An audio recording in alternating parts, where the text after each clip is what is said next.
Afternoon, Cherries fans, and welcome to our latest in our series of cherry picking. Believe it or not, this is episode number 20, the big 20. That doesn't include the World Cup ones as well. Of course, it wouldn't be cherry picking without my main man, Omid, next to me. How you doing, Matt? Yeah, all good. Loving the new nickname. The new nickname. Don't worry, I'm called Paddy. Although saying that, I need to. If I just remove the rest of the hair, I don't look like him. I don't have glasses, and I've got a weird shaped head. Paddy's head's quite nice and round. But we've also got the main man as well below us. Manny, how you doing, Manny?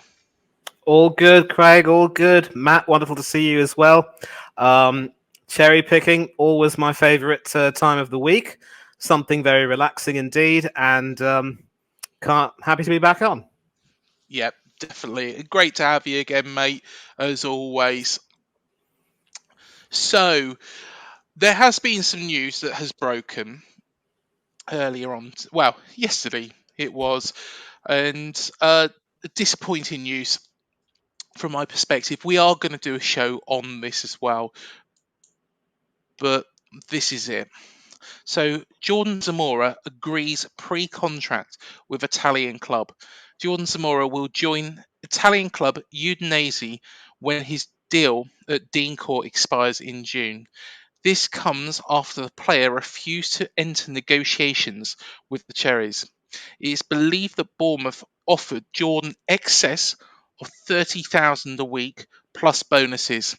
It is reported Jordan has accepted 14,000 a week to join Udinese. Well, this is. I'll open it up to the room. What do you guys make of this? In terms of the actual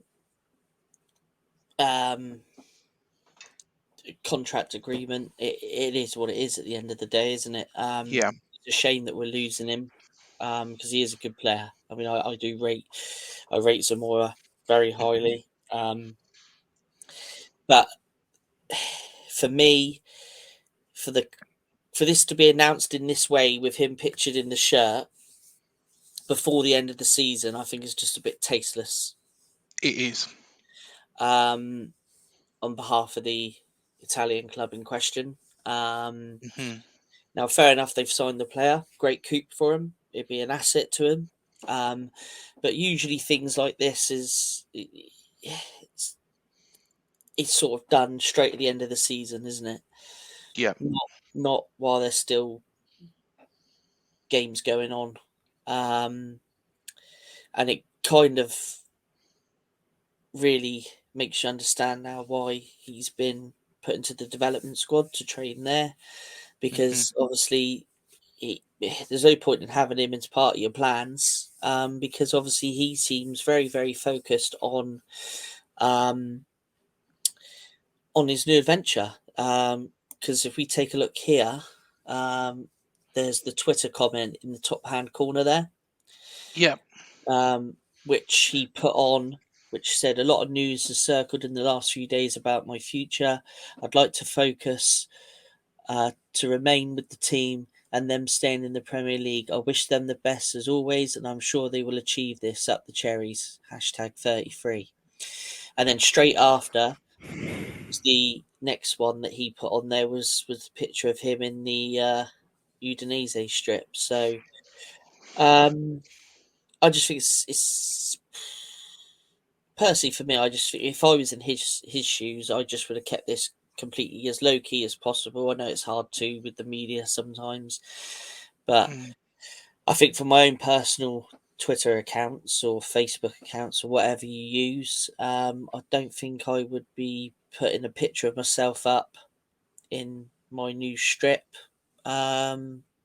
Just out of courtesy, really, and respect for my fellow players. I think it's an absolute disgrace, personally. I think how it's been managed by the Italian club. Ourselves, we couldn't do much more. and I've heard some figures, and we can't say if they're exact figures, but I was hearing about 35 to 37,000 a week, which is probably a lot more than some players are on, and it just it's just horrible. It's a horrible situation because this has been ongoing. He did have the chance and he had some good offers in the Championship to sign a new contract.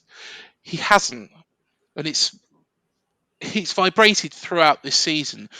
And I think Gary O'Neill has deserves a lot of credit for what he's actually done and managed this situation. Putting Zemura in the development squad, it might have looked harsh from the outside, but it's not harsh at all, because you can't have a player, especially when we're fighting relegation, looking elsewhere. This smacks of the Fraser levels, in my view. And I'm going on a little bit of a rant with this because there was, you see that tweet there, guys? That tweet that was put out a minute before he retweeted that picture in the Udinese shirt.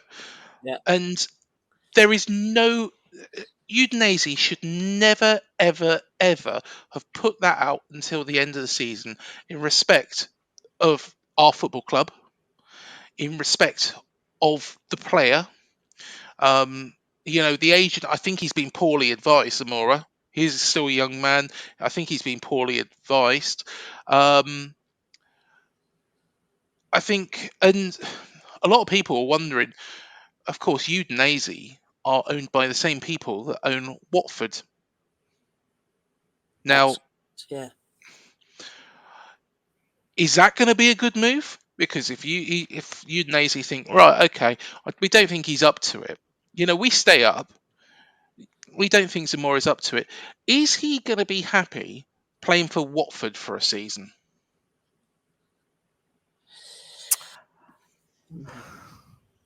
Top question, that.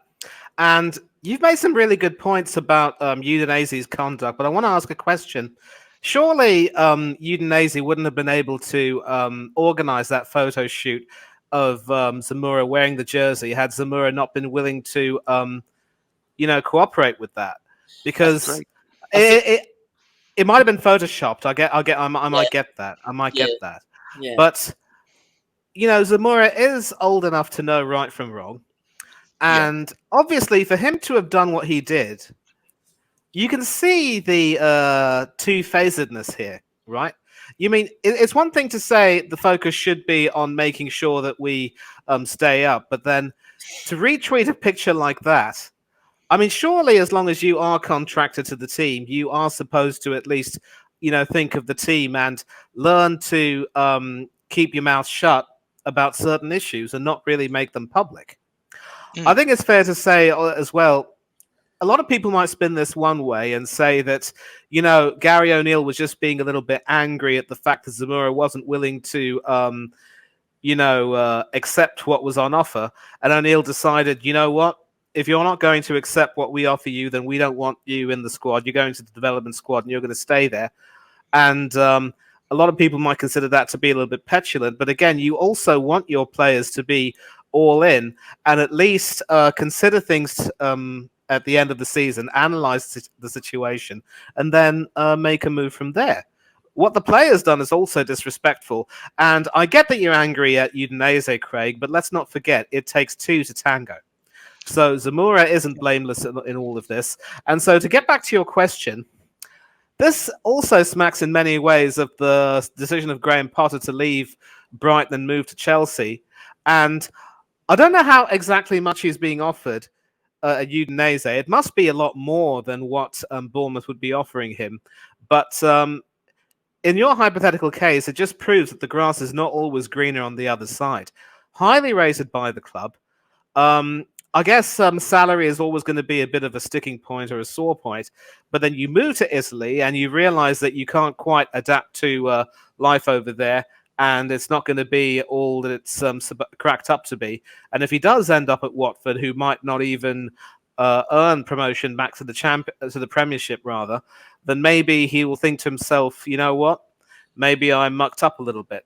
So he could have been badly advised, but he also sometimes might need to look at himself and say, you know what, you just never know what you've got until you end up losing it. So urgent pressing matters dictate that he should not be in the first team squad for the remainder of the season, and we're just going to have to wait and see how everything pans out with him. I completely agree with that. And, even if that picture of Zemura in the Udinese shirt was photoshopped, and it might have been because people can do some magical things with computers nowadays, it doesn't look like it is, but it could have been.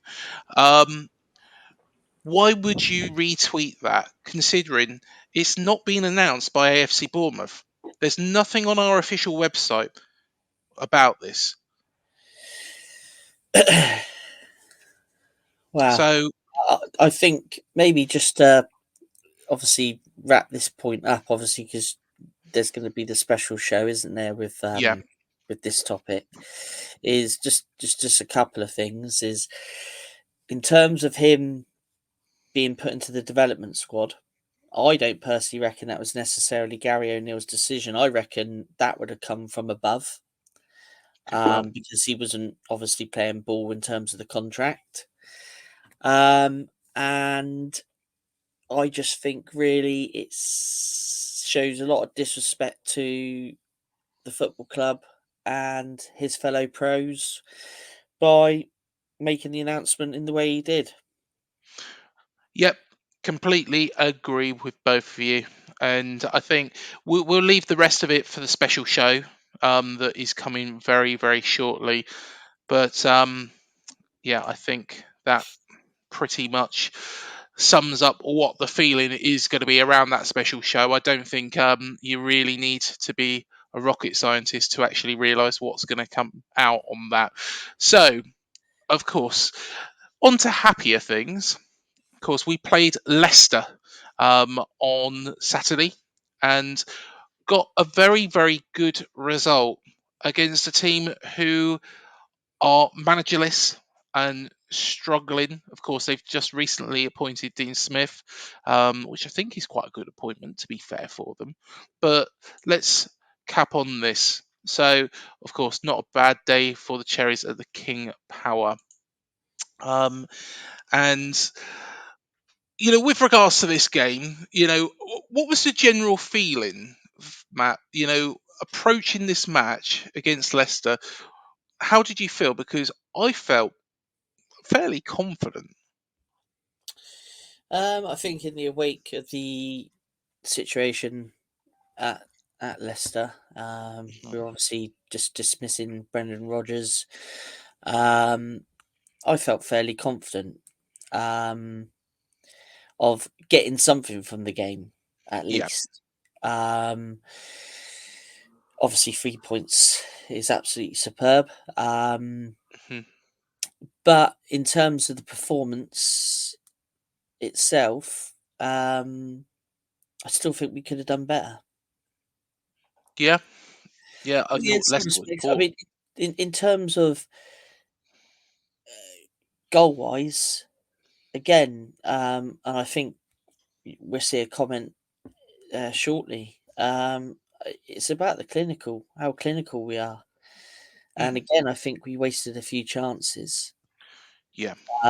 So, I mean, at the end of the day, I mean, that's something to work on. That's something that, Gary O'Neill and the coaching staff have to work on moving forwards. But it just seems to Yes. be the same. You're kind of seeing Gary starting since the Villa game. He's starting to repeat himself quite a lot after each game, saying about how clinical we are. And I don't know whether there's anything behind that. Whether he's trying to G up Solanke without actually naming and shaming him, or which he shouldn't be Yeah. named and shamed because of I know he's not been scoring, but his work ethic's there. But I think looking at it, I think he's looking at it long term. That if he's still Bournemouth manager come the summer, he needs to he needs to develop an out and out goal scorer. Yeah. I just think, for us to have, 19 shots, 7 of which are on target, would you expect another goal to be converted with 7 goals on target? Well, yeah, you should. You'd In some, expect to. you would expect, probably a second goal there, wouldn't you? Yeah. With 19 shots and only having 7 on target, I would expect 2 goals there. Yeah. Personally, but yeah, I mean, it's again, I mean that's not massively important at the moment. The main thing is we got those 3 points, thanks to Mr. Madison for playing a beautiful through ball to Mr. Billing, Yes. which I'm sure pleased Leicester Chris immensely. But yeah, all in all, it's not looking too bad, is it, at the moment in terms of? I think the one comment that come up on, I think it was on Sky Sports, or it might have been on BBC. One of the pundits on there was saying when you compared Leicester to Bournemouth, Bournemouth went in with their shoulders up, ready for a fight, whereas the Leicester players looked like they wanted to hide behind a big rock. Yeah. Whereas when you're in a relegation battle, they were saying you much want to be like Bournemouth are looking in that game than Leicester were. So I think this says a lot for character as well. So hopefully we can just I mean, obviously this weekend is going to be a tough weekend. But we've been 2 goals up against them before, so why can't we go there and get a result? But I'm sure we'll discuss that a bit later on. But overall, main thing is we've got the 3 points. Yeah, definitely, and I know that we can assess, and we've spoken about the bottom 3 on several occasions, and we can speak about it till we're blue in the face. But for Leicester fans, it's not particularly looking that great, although they have got Dean Smith now in charge. I think we're now 5 points above Leicester. We're 7 above Southampton. Do you think? And in a way, I think it's quite sad for Leicester because they created one of the biggest stories ever in football. Yeah, They created that story was and it was our first season in the Premier League. The 2015-16 season was phenomenal. I believe that they only finished a couple of points above the relegation zone the season before. So yeah. for them to then go and do that, and then it's to fall from grace as well, I think it's quite sad. But I can't see a way out. Even if Dean Smith had a tremendous couple of games, I think there's 5 points at this time of the season is quite dangerous. It's quite, they can't let that become any more. Hopefully, we can extend that gap ourselves, and if we do, I think we will be edging our way quite quickly to safety. Yeah. I think it's also fair to say, Craig, that one of the players, I believe it was, I don't know whether it was Phil Bill or Marcus Tavernier.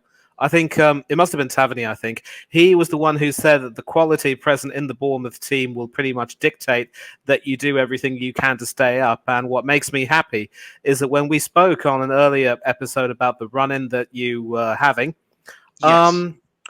we all came to the conclusion that Bournemouth has the slightly better run in and slightly the better chance. And the most important thing is to take your chances in those games and make sure you can control what you can control. And a win like this, yes, you can talk till the cows come home about the clinicality or the lack of it. But at the end of the day, 3 points are 3 points, regardless of your goal difference. And I say this because currently with a goal difference close to -30 or thereabouts, it is the worst in the league. But for what it's worth, you're not bottom. So as long as you're able to get the points are the things that matter at the end of the day. And because of the nature of the race, it's still exceptionally close. that even after the loss to Brighton, I kept telling myself, and the reason why I tell myself this is because I dearly want you lot to stay up, because clearly you've sort of earned your way into my heart, no questions about it. One win can send you out of the relegation zone. One loss could potentially send you back in it. Yeah. Now, Yeah. talking about Leicester, I get exactly what you're saying about the fall from grace, as it were. And let's not forget, a few seasons ago, they were FA Cup winners, and Rodgers actually made them a very, very consistent team, as opposed to being the one season wonder that they were under under Ranieri and Shakespeare, who is, of course, back at the King Power Stadium as part of Smith's coaching team. It was sad what happened to Rodgers, but obviously the owners didn't do him many favors. And clearly, when you're in a situation like his where things just aren't in your favor and results have not, justified your performances, it's hell for any manager. And that seems to be continuing right now.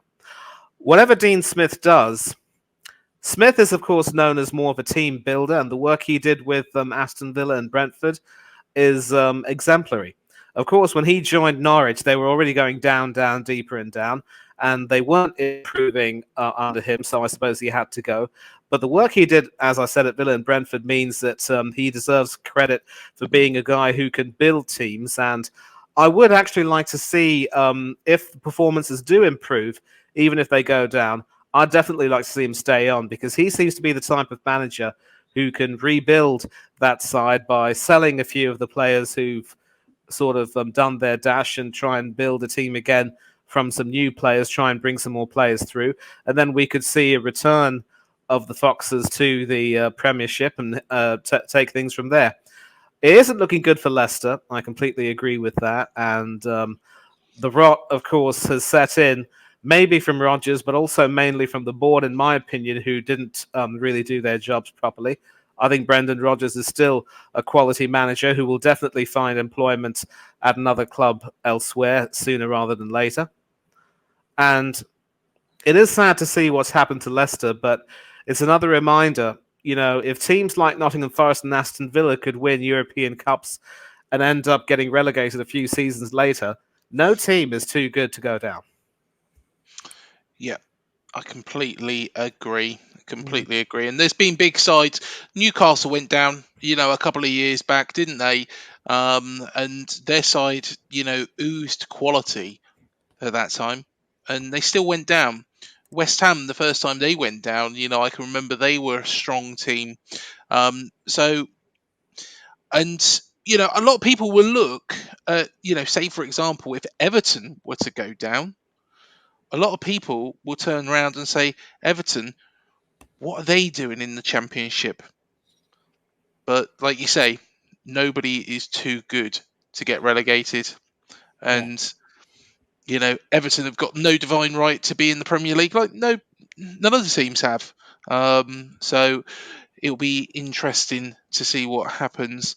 The player ratings against Leicester are a lot better than the ones against Brighton, which were a bit shocking. But Christie's getting some good, decent figures on the old player ratings, isn't he? Yeah, he's a good player, Christie. I like Christie, Yes, yeah. and I was glad when we signed him.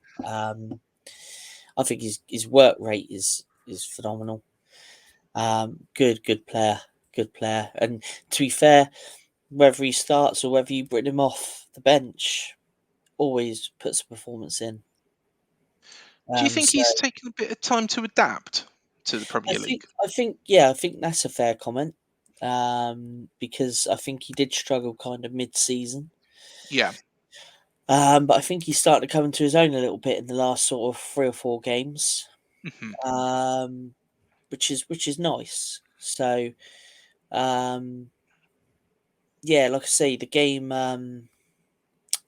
Which game was it? Was it Fulham? Yes. Fulham. He come on and he was. We were discussing. Who would you give best man? Man of the match to? We were discussing between Tavs and Dolman and Christie, weren't we? Yeah. So he's been putting in some decent performances of late, and let's hope that continues. Yeah, definitely, and I think he is a real talent. He's a dedicated player. He's a player, of course, come from Scotland, and sometimes it does take a little bit of adapting because the league and the quality has gone up. And I do like that picture. Is that the actual image or the still from that moment, or have you picked a different one?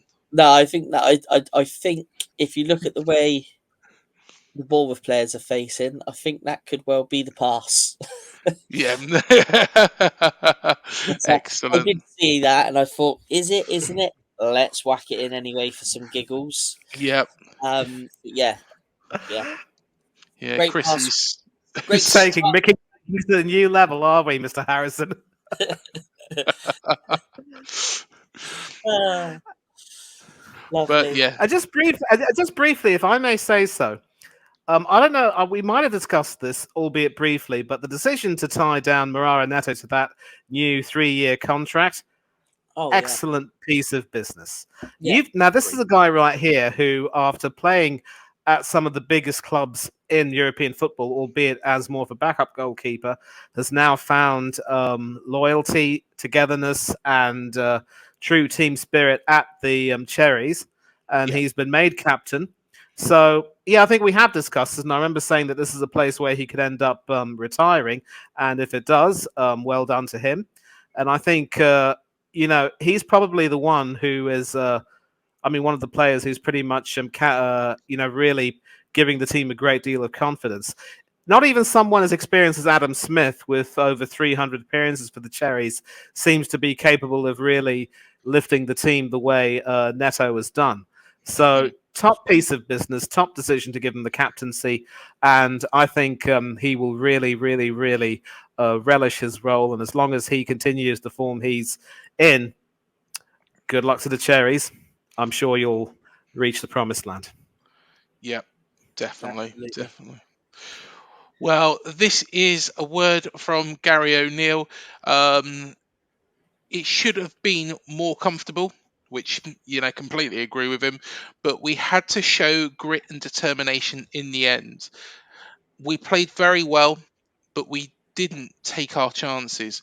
We just had to be more clinical and it would have been more comfortable. The lads gave everything to a man to make sure we came away with 3 points. An away win at this time of the season against a team who is in and around you feels big. They're enjoying themselves in the changing room, cups of tea, and we'll enjoy it tonight. Yeah, to be honest, years ago it was go out and get very drunk in the Camel Bar, wasn't it? But yeah, I think Gary hits the nail on the head. He is basically saying and preparing for next season, and stay up, go down. The situation is this: is Dom Solanke is not an out and out goal scorer. He's a good player. He's quality. He's an excellent player, but maybe he's better in a little bit of a deeper role where he can make things happen. And maybe Semenyo will be that person. I don't think he will be. I think he's quite similar to Solanke from what we've seen so far. Um, I don't think Kiefer Moore is the option because he's quite he's good in the air, but he's quite slow. But 9 times out of 10, if you put Kiefer Moore one on one with a goalkeeper, you'd expect him to score. Um, I think really that is an intention or a signal that we might need to look at somebody who is an out and out goal scorer in the summer. But I think we are scoring goals from around the pitch. Really, we have always done that, haven't we? Yeah, that is true. But yeah, I think that pretty much sums up and pretty much echoes what you said earlier on as well, Matt. And there it is. There's the table. It's looking a lot healthier now, isn't it? After that game, as opposed to the Brighton game. Yeah, but again, it's all still very tight, isn't it? Um, you know, like Manny was saying, 1 week you win, you're out of the drop zone. Next week you lose, you're back in it. So still a long way to go. But the moment to look at that, there's a little breakaway forming from Saints say at the minute. Yes. Let's hope that continues. That they get no more points, because that would be handy. Keep them down there. And similar with Leicester as well. We want to start branching away from them. Let's hope we can start to see a bit of a pattern over the next couple of games. I know that I mentioned Everton, and Everton too big to, people will think Everton are too big to go down. They've spent very, very few seasons across their whole history outside the top division. I don't think Everton fans really will have to worry too much, because Forest's next couple of games are horrible. But then it's a funny old season, isn't it, Craig? Yes, yes, Funny it old is. season. It's a funny old season. But yeah, I totally see where you're coming from. But then people say about, Everton are too big to go down. But Forest, don't forget, Nottingham Forest won 2 European Cups, and they've been Yeah, out of the Premier League for how long? well, exactly. They will be So dreading it, especially it, money. I totally disagree when people say, a certain club is too big to go down. A club could be too good to go down, but no club's Yes, too big to go down. no, completely agree with you. I think it's because of the length of time they've been in the Premier League, but also that new stadium that they're building. The Everton fans won't want that to be opened up in the Championship. But just on a side note, with Forest, I think they are deep in trouble. Of course, they've got Man United next at home, then Liverpool away, Brighton at home. Of Ooh, course, as we recently found out, that's not an easy game. Brentford away, that's definitely not an easy game. Southampton, of course, Southampton will be fighting for their lives. Chelsea away, Arsenal at home, and then they're ending the season against Crystal Palace. Um, See, that I Arsenal one could be a funny one, couldn't it? That could be title decider. exactly, You know, exactly. you're absolutely spot on. They have got the hardest running. United obviously want to get into the top four, so Yes, they need the points to confirm that, don't they? yeah. Who else did you say they were playing? Liverpool away. Liverpool not had a great season, but you would say they should beat Forest at home. Yeah, They did beat Forest did beat Liverpool at the City Ground. They did. they did. They did. Brighton at home. Of course, that's never easy, especially with how Tricky Brighton one. been. Tricky one. I mean, I would say out of that, they're gonna find it. They're gonna have to really turn on the performances to get something out of those games. Mm. Um, And that is why quite a few pundits have been saying that 36 points will be enough, which means another 2 wins. I don't want to rely on that though. no, no, No, you shouldn't. no, absolutely not, absolutely not. I mean, you want to make sure you're safe, don't you? You don't want to, get to the last game of the season and points kept you up or something like that. Do you know what I mean? You want Mm. the last couple of games of the season. I mean, for me, if I was in Gary O'Neill's position, I'd want the last couple of games of the season to let the players express themselves and play with no pressure. I think after that Crystal Palace game, I think those last 2 games are those 2 games where you want to be able to go, right, we are safe, it's all fine, just go out there and do your thing. Um, Try some I, different tactics, or try different personnel. You want yeah, to have no pressure on those last 2 games, and just let players express themselves, play football. I mean, sometimes you see it, don't you? Like when the side gets relegated, yeah, they start to turn on some results. Yes. The pressure's gone, isn't it? There's nothing they can do about it. They're relegated, and sometimes you see, the relegated sides spring up with some shocking performance, some shock performances, don't you? So, Yeah. I mean, if we're safe, let the lads go out and express themselves.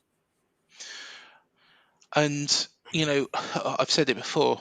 I don't want to be going to Goodison last game of the season with something in the balance. Well, like I You say, those 3 games, Leeds, West Ham, Saints, we get enough points out of them, and I honestly don't think we will be, Greg, to be fair. Sorry, Manny, I interrupted you there. Carry on. No, it's all right. Listen, I shouldn't have spoken. I mean, obviously, you were about to say your piece, and I'm glad you did. And I actually want to piggyback of what you said there, Matthew, because you mentioned that relegated teams could end up springing a shock performance. Saints could very well end up having their relegation confirmed by the time they play you lot. So I genuinely hope that you don't fall victim to one such shock performance. Absolutely. Bear in mind, given that you were flying high in the Premiership this season, but then the Saints came marching into Dean Court and nicked a point off of you. That result, I really don't. I'm really sorry for having to bring that up, but it did start the slide, as it were. I definitely believe revenge will be in order. So Gary O'Neill should make sure the boys are well motivated for that. And another reason why you're absolutely correct in saying that you do not want to go to Everton with something in the balance, a certain Sean Dyche, past master at working with teams in relegation dogfights. He's brought back some of the bite into the Everton team, even though they're still not getting the results they need. And I know that every now and then they will pull off a result which will make sure they somehow manage to stay afloat, albeit temporarily. But with a Dyche team, you're going to get an absolute battle, especially at Goodison Park. So hopefully you boys will get the results you need, and you know that I'll be cheering you on. But yes, you do not want to leave anything to chance, and I think that should be the theme of it. Don't just be happy with getting the bare minimum. Go out to try and win, give everything you've got, control what you can control, and that's the way it should be. Let everything roll. Yeah, completely agree. Of course, there is so many possibilities that could happen on that last game of the season where, Everton could be safe, we could still be in it. I think that's not a terrible situation because Everton might have taken their foot off the gas. The Sean Dyche mode might not be in play. Hopefully, fingers crossed, we'll be safe. And if Everton are still in it, so be it. Who cares about Everton and what situation they're in?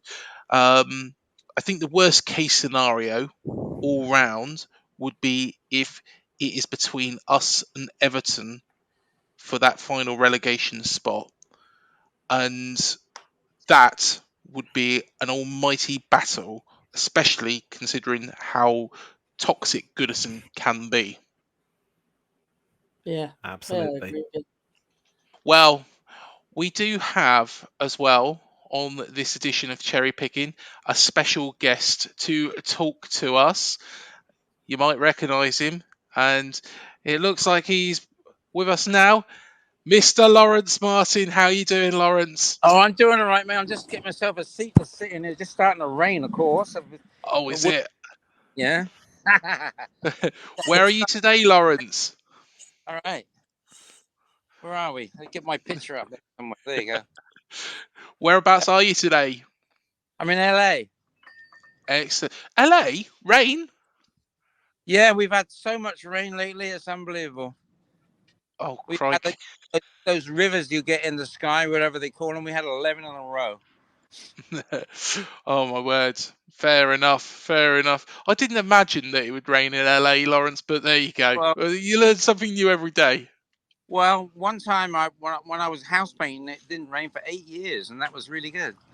But so it was sick now.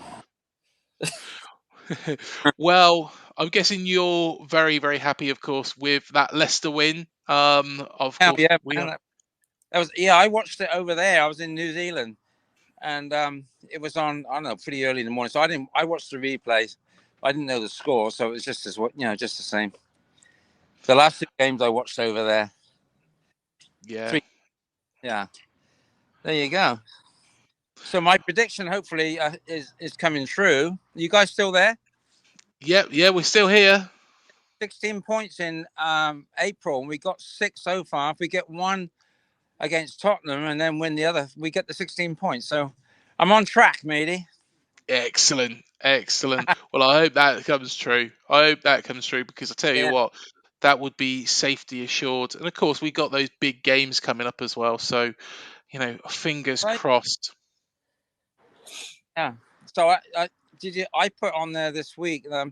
I think they should give that Solanke a bit of a rest, bring him on the 60th minute, and have Wales versus Spurs. So have like Kiefer in the middle, and then Mepham and Brooks, and the there, and who knows? Wales could beat Spurs. Kiefer did have a good game against Spurs last time out, didn't he, though, at Dean Yeah. Court? Well, I was Yes. looking at the goal that Dunk just scored against them, and that was back post. The cross came in over the top, bang, a long header straight in. So we could do that. Yeah, definitely. Well, as you know, Lawrence, we have been doing our Hall of Fame recently as well. And I did ask you for somebody to be put into the Hall of Fame as well. And we know exactly who you picked. Yeah. So go on, tell us who you picked. Well, I couldn't believe that he's not already in there. Is Ted McDougall? I mean, the guy was amazing. I can't believe the guy. 42 goals one season, 40 the next season. That's unbelievable, isn't it? And then it was terrific going just over there to watch him play. You always knew he was going to score some goals, and 9 in that Margate game. Unbelievable. That's the only game I missed too. I thought it was going to be an easy game, and I missed the 9 goals. Well, got pulled in to go and play for this team called Dean Villa. Out of the pub in Boscombe. And I said, okay, I'll come because it's only the amateur game, the FA Cup. And when we come back past the ground, I went, who won? They went, oh, we did, McDougall scored 9. I go, oh, fuck. I missed but I scored 2 as well. And there you go on that day. There you go. there we are. It should have signed you up, Lawrence. Hey? Yeah, they should have. Well, yeah. I spent all my playing time watching Bournemouth. Sometimes I regret that now. I wish I'd played more, but I didn't get back into it till I was older. No, fair enough. Well, to be honest, we're not going to put it to a vote because, like you say, Ted McDougall should already be in our Hall of Fame. Yeah. I'm sure you agree, Matt, don't you? Yeah. Should we see who won the vote for the 3 players? Yes. Yep. Yeah. Go for it. Right. Okay. There we are. We go Matty Holland. Are we staying like this? Yeah, he's Leave it like that. That's fine. That's Yeah. fine. Cool. So Matty Holland won the vote on Twitter and Facebook last week. 56.6% of the vote. So unfortunately, Jerry Payton and Warren Cummins both miss out this time. But so we'll have three more candidates with a West Ham theme in a little while. But first of all, let's look at let's look at our inductee for tonight, Ted McDougall. Woohoo! So he now joins Big Fletch, Luther Blissett, Neil Moss, and obviously Matty Holland in our Up the Cherries in All Departments Hall of Fame. All right. So there we go. So like that, he's out in Canada, right? Yeah, I believe so. Yes, yeah. But you'll remember, Lawrence, he was signed by Freddie Cox. Cox, yeah. And cost a mere £10,000 from New York City. Oh yeah, he came from Liverpool to begin with. Yeah, started out at Liverpool. Yeah. So he was so brilliant. I mean, he went to Manchester United, and Doherty kicked him out because he didn't like him. But he scored for Scotland. He was the leading scorer for Manchester United when Doherty got rid of him. He only scored one, but the same as Stepney. They had one each, and they were leading scorers. Norwich, right? And they got them promoted. He got Southampton promoted. So it's unbelievable. He scored more goals when the relegated team than anybody else has scored. Da, da, da, da. Right, his first season at Bournemouth, he scored 21 times, but that weren't enough to keep him in the old third division. Do you remember that, Laurence? Yeah. Unbelievable. Unbelievable. 21 goals and they couldn't stay up. But the following season, he hit 42 goals. Yeah. Cherries were then promoted again. Unbelievable, yeah. Also, I watched them Brighton at the end. It was like promotional game. Yeah. So many people in Dean Court. My feet weren't on the ground because I was smaller, kid. And the crowd was so huge. I mean, my feet weren't even on the ground. You might also remember, Laurence, that that same season he scored 6 goals. Yeah. Against Oxford City in an 8-1 FA Cup win. Right. Well, the one I totally remember, we played Portsmouth, and I was on the halfway line where the players come out, and I was right next to him. And this one player, he came out with their centre half or whatever, and he goes, "Oh, you're not going to score any goals against me, matey." And he went, "Oh yeah," and he gave him a wink, and he scored 3. He scored 2 or 3. Yeah. Here's. Sorry about that. I was just about to mention. I mean, you mentioned that he joined Manchester United, Matt, and of course Doherty threw him out. This also might have been, interestingly enough, he was actually bought by Manchester it was Franco Farrell who was the manager of Manchester United who brought him in, and it was Doherty who threw him out. Doherty is also the same manager who ended the United career of a certain George Best, who, as we all know, went on to play for Bournemouth. Yeah. I wonder if Ted and Bestie had a few memories together. Maybe, I don't know, we might have to ask him, perhaps. Yeah, well, we can't ask him now, one of them, but yeah. Steve, I actually met George Best. I played for Bestie's over here in Moser Beach, a pub called Bestie's, and all his memorabilia in there and the whole thing. And one Sunday, it was a Sunday league game, and he came in the afternoon. I was at the bar, and I went, "Oh, fucking hell!"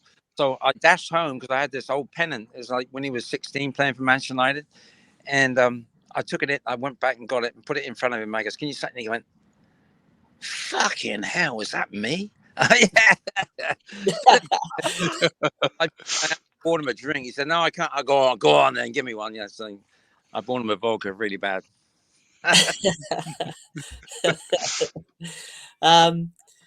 Right, yeah. So yeah, just a little bit more on Ted then. So he also recommended Phil Boyer. Oh, okay, yeah. To John Bond, and that obviously became a famous strike partnership, didn't it? All those years ago. Can't remember now. One of them. And then the famous 9 goals. That was the 20th of November, 1971. Was it? Yeah, Scott on the wing. Yeah, when he scored the 9 goals. I missed.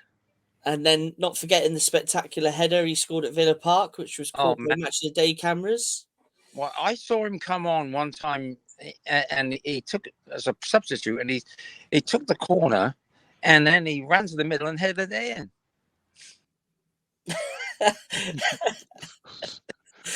Well, to be fair, considering Bournemouth only signed him for £10,000. Oh man! And they then sold him on to Manchester United for £200,000 in September 1972.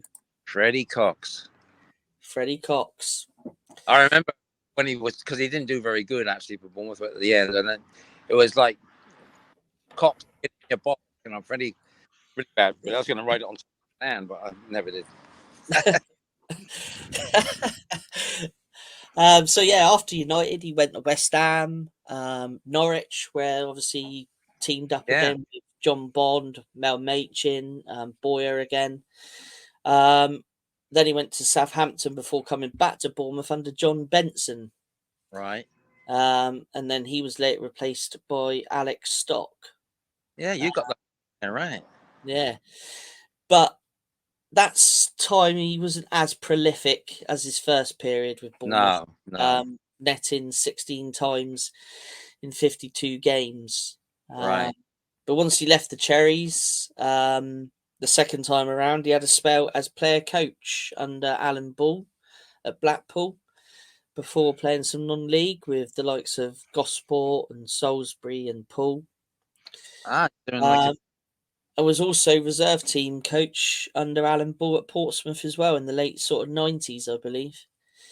And then in 2013, we named the temporary stand. How long it's going to be temporary for? The South Stand in the honour of his services to the Cherries. So that's just a bit of a little breakdown on the history there of Ted Mack. amazing, matey. Yeah, what a player. Yeah. Him and the other one I like is obviously Brett, but the two of them, imagine them in the same team. That would have been pretty good, wouldn't it? Yeah. But Boyer, he played for England too, right? Yeah, he did. He played for England. Only for 1 or 2 games, not too many, but he did play. Yeah. It's one of those players that everybody hears about. It's always associated with Bournemouth. Obviously, for sort of my era, is Steve Fletcher. Yeah. And the likes of Brett Pittman and people like that. But it's always fascinating to look up. I mean, I have actually got Ted's autobiography. I don't know if anyone else has read that, but it's a good read, which he co-wrote with Neil Vatcher, club secretary, former club secretary now. But yeah, it's always great when you read up and you look back at these old photos of legends, and some, like my dad remembers watching Ted. And, I probably know you. Yeah, you probably do. Well, I had the sports shop in the Arndale Centre in Poole, and my son was born in Poole Hospital, so I had these little tiny miniature football boots, and I went to the sports shop and I got him to sign the boots, and then that's the first thing I give my son is at the bottom in the bed in the hospital. I don't know. And like long time, I think they disappeared now. It's just great, isn't it, when you look back at things and memories and things like that. I just think it's great. He wasn't very big. He wasn't a very big player. No. I mean, he had that sports shop in Boscombe as well, didn't he? Yeah. Pretty sharp. Yeah. And then Bliss too. He had one there too as well. Yeah, Blissett had a sports shop. Yeah. No, it's I mean, look at that football shirt there. He's got on there with BFC on it. McDougall. Look at that. I love all this retro stuff. Yeah. Oh, they need to bring that one out next. They have to bring that one out because I tell you what, that is. Have you seen the new retro shirts, Laurence? I did see a picture. I think, well, it's just a replica of the old one, isn't it? Yes, yeah, it is the Frizzell one and the Exchange and Mart away one from the early 90s. Frizzell, right? Yes. I have original one. Well, yeah, you probably do. Actually, I remember you do have one. Actually, because we did the interview with you back in the summer, wasn't it? And that was hanging up. Yeah, or hanging up or whatever. Yeah. Yeah, but I think that would be an amazing shirt to bring back. Yeah. It might not be stylish, but it is loved by the fans, isn't it? Really, that's what it means so much. Yeah. Well, I really do like this new shirt. One with the zigzaggy, the one they have now. Oh yeah. Great shirt. One of the best ones they've done on that. My wife bought me one for Christmas, and fuck, I lost it. I can't find it anywhere. I must have left it now. Yeah. The fair, But they are reduced at the moment now, so there we are. Ted McDougall is in our Hall of Fame. I'll tell you what, that's some team. What do you remember of Matty Holland as well, Laurence? I I don't remember too much about him, but I remember he was a super player. Mhm. Yeah, he always gave his best. He was captain, right? Yeah, he was. Yep. Yeah, stylish guy. And where did he go? Charlton? Would he come there? I can't remember now, to be honest with you. We sold him to Ipswich, I think, for 800,000. Oh yeah, the Yeah, tractor. Ipswich. I can't read and I can't write, but I can drive a tractor. Yeah. Straight line, mind you. Oh, Paddy Well, Hodge, there we are. stylish guy. Yeah, very, very good player. He's a bit, actually, probably a little bit like Kelly. I don't know, it's kind of, if you think about it, kind of had the same kind of stature. Yep. Yeah, definitely. Well, here is our next Hall of Fame contenders, and like Matt was saying, a West Ham theme. And the first one, Mr. Harry Redknapp. A legend of the game, let's be honest. He is the king of the jungle as well. And an absolutely lovely man. What are your memories, Lawrence, of watching Harry on the pitch? Oh man, he scored this goal. It must have been about a 40 yarder, and it's like a volley, bam. I mean, that's the one thing that sticks in my mind the whole time. It was amazing. I mean, I would see him out down the town at the Exeter on a Friday night with all the guys getting pissed up, really pissed up on Friday night, and then they would play. You know, it's like you couldn't do that now, but they did it, and it was. Oh, I can't believe it, really, when you think about it. But they always had that song. We got Harry Redknapp on the wing, on the wing. Harry Redknapp, Harry Redknapp on the wing. Harry Redknapp, Harry Redknapp on the wing. Yeah. Absolutely love it, mate. Absolutely love it. 40,000, I think they paid. 50,000 they paid for him, right? John Bond. Yep. yeah, Yeah. something along those lines. Yeah. And a good player. Always friendly, always nice. Oh, he is. Yeah. Absolutely. And of course, a very good player, but also a pretty good manager as well. It's fair to say. Everybody. And if memory serves me right, he might be, I don't know if he might be the only manager to have managed all three teams on the South Coast: Bournemouth, Southampton, and now Portsmouth. Yeah, I think so. I think Probably going to be that, but he didn't go to Southampton in the end. Good job. yeah, because Tony Pulis never managed Southampton, did he? No. Managed Pompey and Bournemouth. Yeah, I think he is Manny the only one. Mhm. Yeah, I think he is. There's something about the South Coast that's so attractive, isn't it? I mean, it might be the seaside weather, it might be the locals. Certainly a very good place to live. I mean, I was born on the southeast coast, but then we moved around. But I was in Eastbourne, probably a little bit quite far away, I would imagine. But yeah, the southeast coast is quite nice to live and play football, perhaps. Yeah, well, I was born in Bournemouth. I was 23 Pool Hill. It's still there. It's an old people's home now. I guess I'll be going back in there.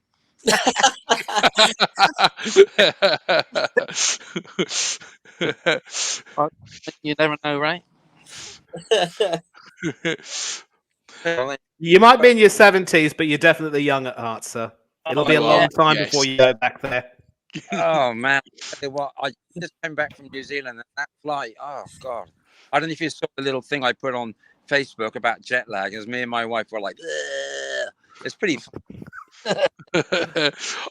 I'm useless with flying, Lawrence, so I'm really the worst person to ask. As soon as a little bit of turbulence comes along, it's like, Well, no, I have my scarf on all the time in New Zealand. And actually, in one place, one guy came up to me, and I didn't get his name, but he says, "Hey, I'm from Bournemouth." I went, "Oh yes," and we had a little chat. And he said, "I got to dash off," so I didn't get a picture of him or anything, but I'm sure he's a regular because he wasn't too hot on Mr. Gary O'Neill, but I think I might have swayed him to now. Like, everyone can eat their words. We hope at the end of the season, right?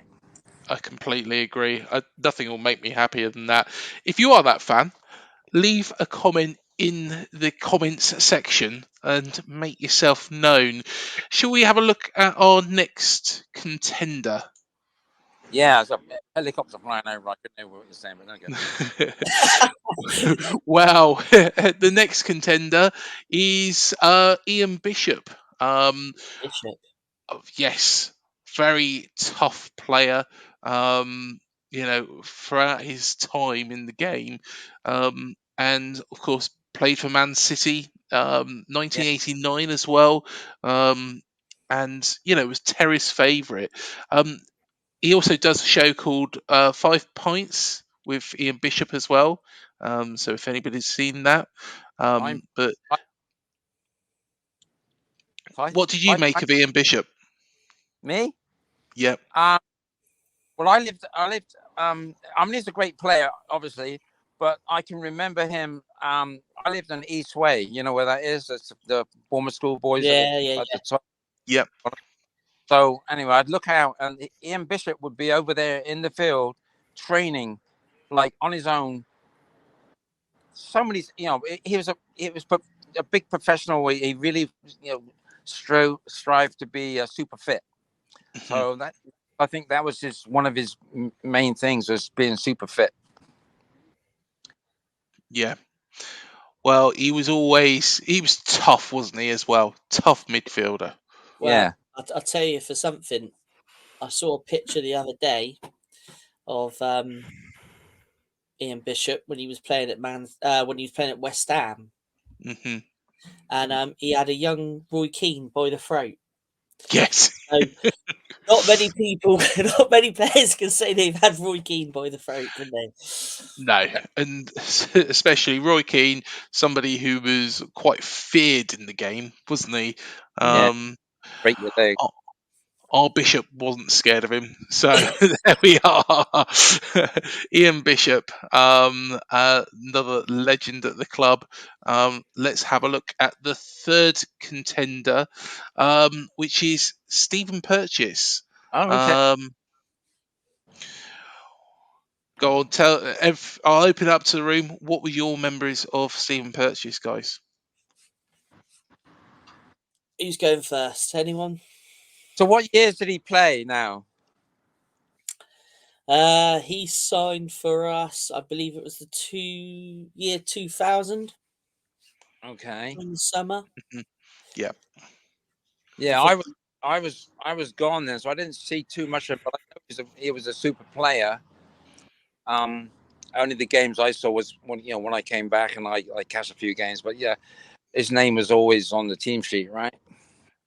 Yeah, to be fair, yeah, you're pretty right there. I mean, he was. From what I can remember, he was a very, very versatile player.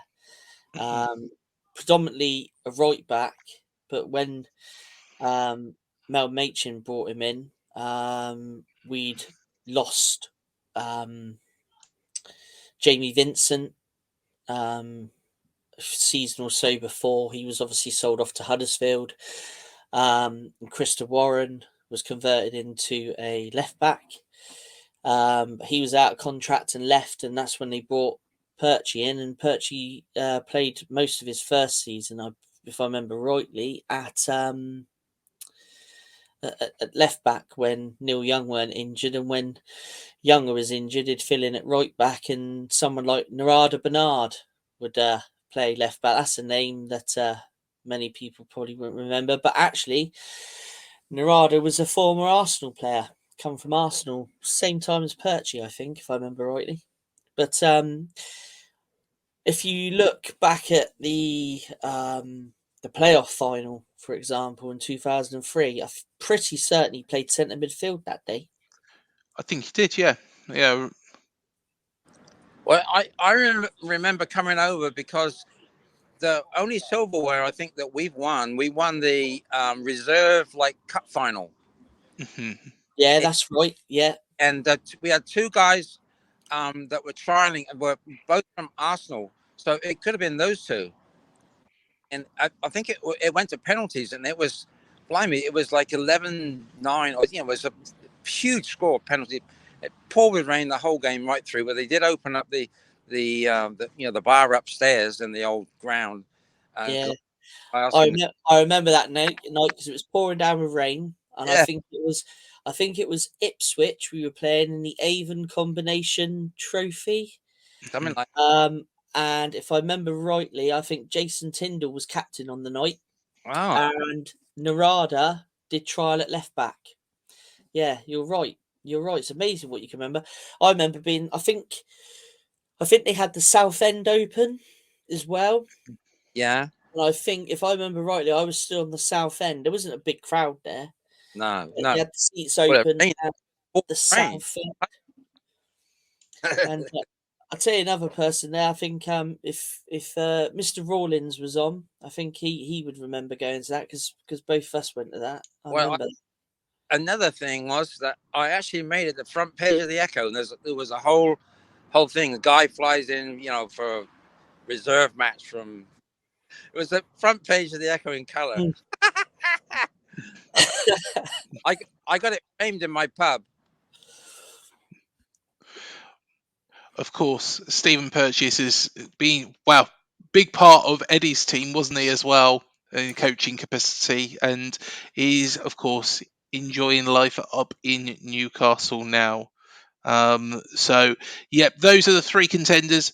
The poll will be live on Twitter as we speak, so please do leave your nominations on there, so that poll will be live on Twitter. So, of course, we are next off to Spurs, and Spurs is, of course, big game. We will cover that.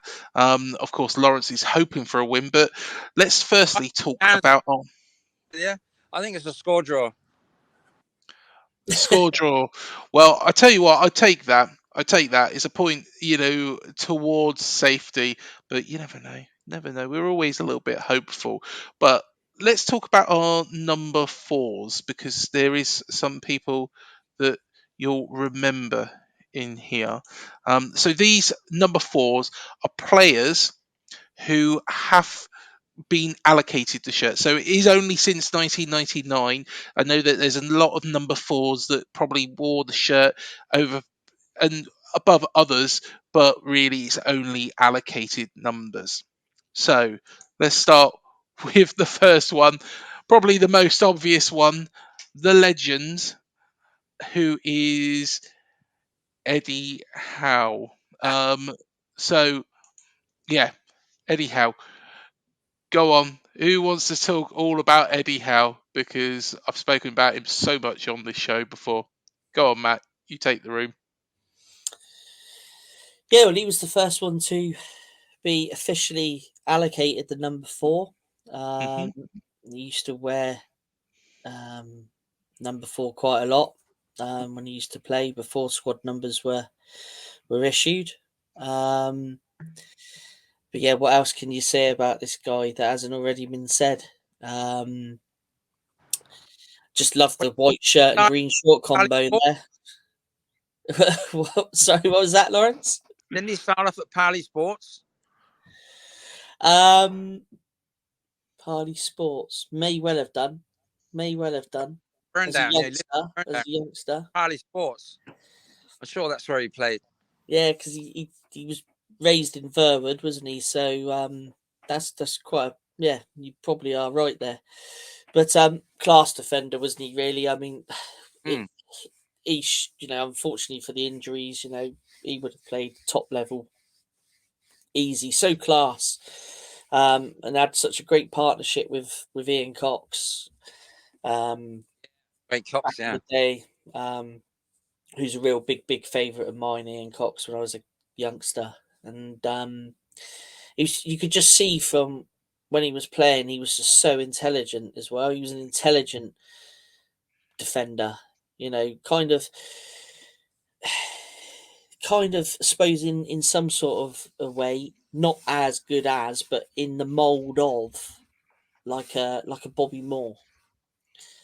Yep. You could win the ball, but could also play out from the back. wasn't scared of getting his head on the ball as well, especially if it was defending the goal or if it was aiming at the goal to score in. But yeah, class player. How many goals did he score for Bournemouth? I'm not sure on that one. I will take a guess at. I'm going to take a guess at 12. Okay. Manny will tell us in a second. I'm sure he's on it already. I'm sure. Yeah, as you speak, Matt, I am on Wikipedia right now. Yeah, he scored 12 league goals because whenever you take a look at Wikipedia, they always put the league stats up. And it's not really inclusive of goals in other competitions. So it's actually 13 that he got because he also scored one. Hold on. FA Cup goal against Yeah, West Brom, exactly. I believe. 10 goals in the league, 2 in the FA Cup, and 1 in the League Cup. 13 in total.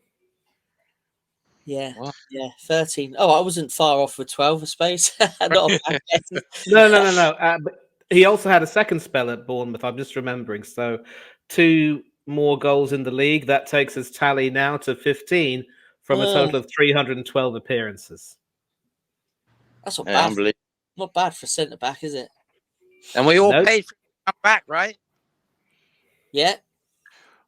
I tell you what, we'd love to have him back, but I think he's doing a very, very good job in Newcastle, of course.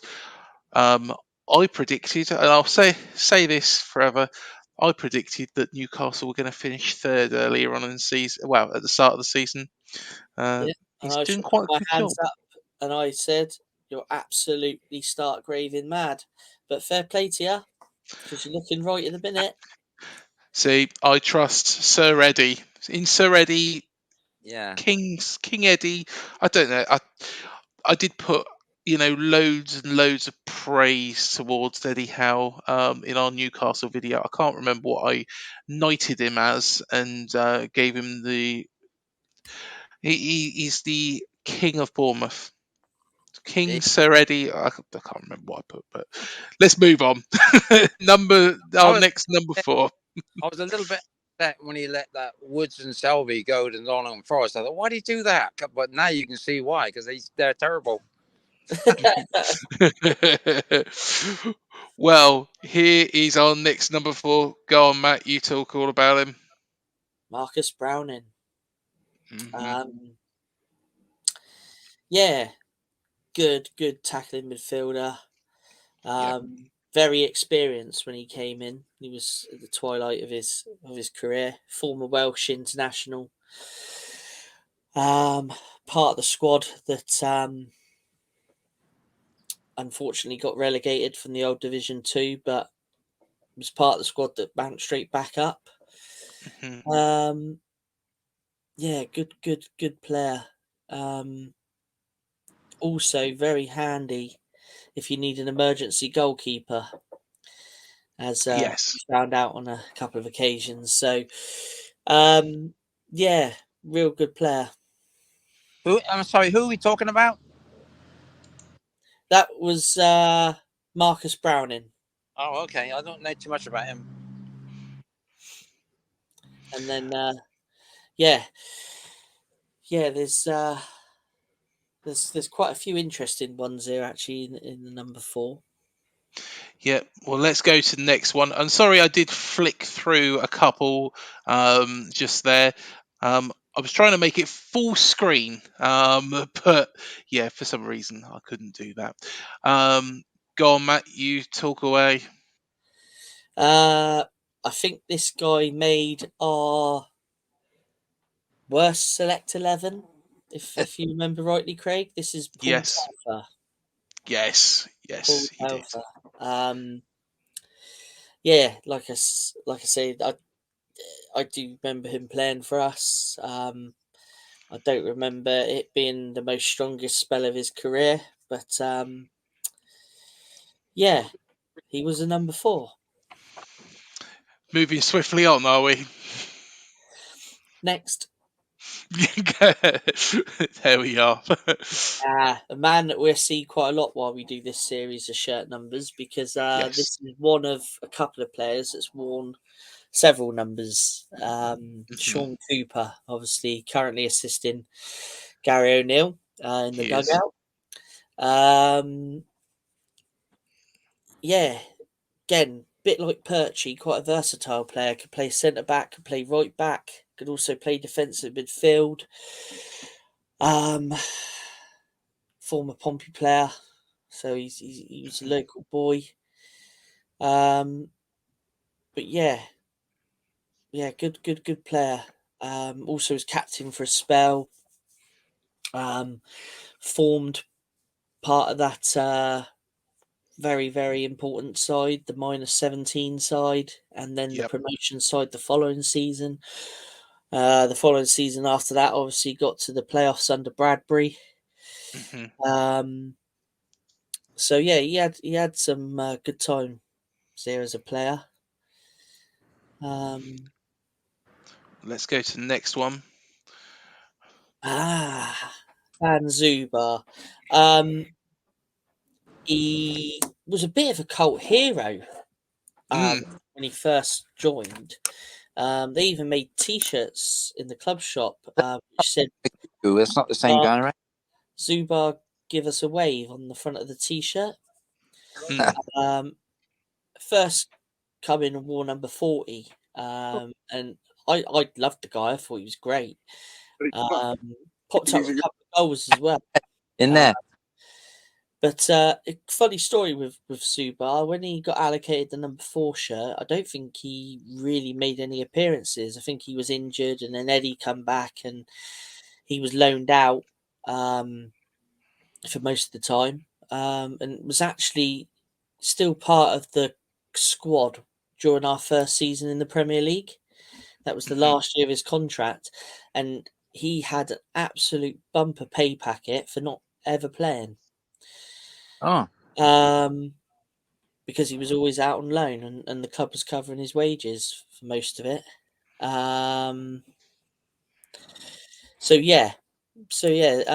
Cult hero for about a season, but then was moved on. Well, let's flick through to the next man, and there is one man that everybody will know. Of course, Andrew Sermon, quality player. Signed him from Norwich, didn't we? That's correct. Yeah. We originally had him on loan from Saints. Yep. Back in 2005, 2006 season, I think it was. Might have been 2004, 2005, but when he was in his teenage years. And then, Eddie re-signed him the first season we were in the Championship. Yeah. Signed him from Norwich. I don't think he might have been on loan for the season, and then we signed him permanently. Don't quote me on that. I might be wrong. Yes, we did. Yeah, he was on loan. He was on loan. That was the League One promotion. No, it wasn't the League One promotion. It was the That was first season in the Championship, wasn't it? Yeah, he was on loan, and then we signed him permanently. Yeah. Great servant to the club, wasn't he? Yeah. Sirs. I know he had a lot of criticism.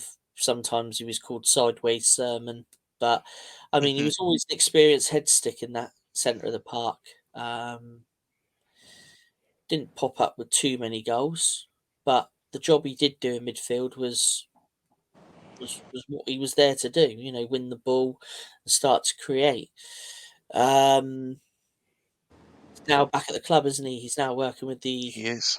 Is it the under-18s he's working with? I believe, is it? I Assistant believe manager? he is. Yeah, I believe he is. So yeah, he's back at the club again. You know, you always find the good, loyal players always seem to end up back at the football club in some sort of capacity. And Andrew Sermon's no different. If you love someone, let them go. If they come back to you, they're yours forever. Ooh. There we are. Look at that. The man's a poet. No, mate, that's from Khalil Gibran, but it's a quote often used very frequently. I told you, I think there is something about these South Coast clubs and being in the South Coast that always gets people to want to come back. I mean, I just don't know what it is. Maybe you lot can really explain it better than I could. It's just a nice area, isn't it?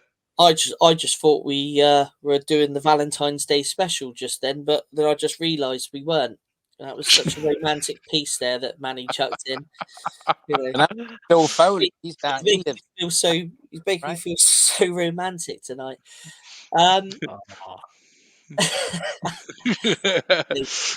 back to it, and yeah, this guy here, Goslin, loved Goslin.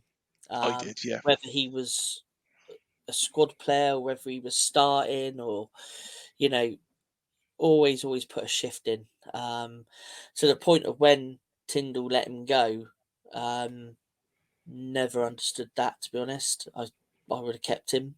Mhm. But yeah, good player Goslin, and would pop up the odd important goal across this period of time here. Yes. But yeah, no, real good midfielder. Yep, definitely. And, a player that, I've rated, you know, even before he got here, he was quality. And Eddie got the best out of him. Eddie Yeah, I got the mean, best out of him. he's been at some big clubs, hadn't he? Yes. Everton and Newcastle being two. He actually started at Plymouth Argyle. And I actually used to work with a guy from Plymouth who actually knew him and grew up with him. But yeah, he played played with Plymouth, and then obviously I think he moved to Everton, didn't he? And then Newcastle, Yep. and we goes and signed him on a free, and Mhm. fantastic servant. Of course, he is still playing. He is only 33 years old. But he's playing at Watford. And not really Recovering having a from a great time. nasty injury, isn't he? Yes. And I don't know if you've seen it, but he's done an article in the Sun recently about the different managers at Watford, and Watford is the most sour dressing room he's ever been in. It's quite an interesting read if you look it up. Yeah. Well, he is welcome to come back to this football club anytime he wants, because he was a brilliant player for us, absolutely brilliant player for us, and I Yeah. can understand why he says that about Watford, considering the situation that they've had. Well, let's be honest. How many managers they got through this season? Well, he talks about Ranieri. Hmm. He talks about Hodgson. It's really, honestly, look it up. It was in the Sun. Look it up. Yeah. Give it a read. It's a real good read. It's quite an eye opener, and you can kind Hmm. of understand.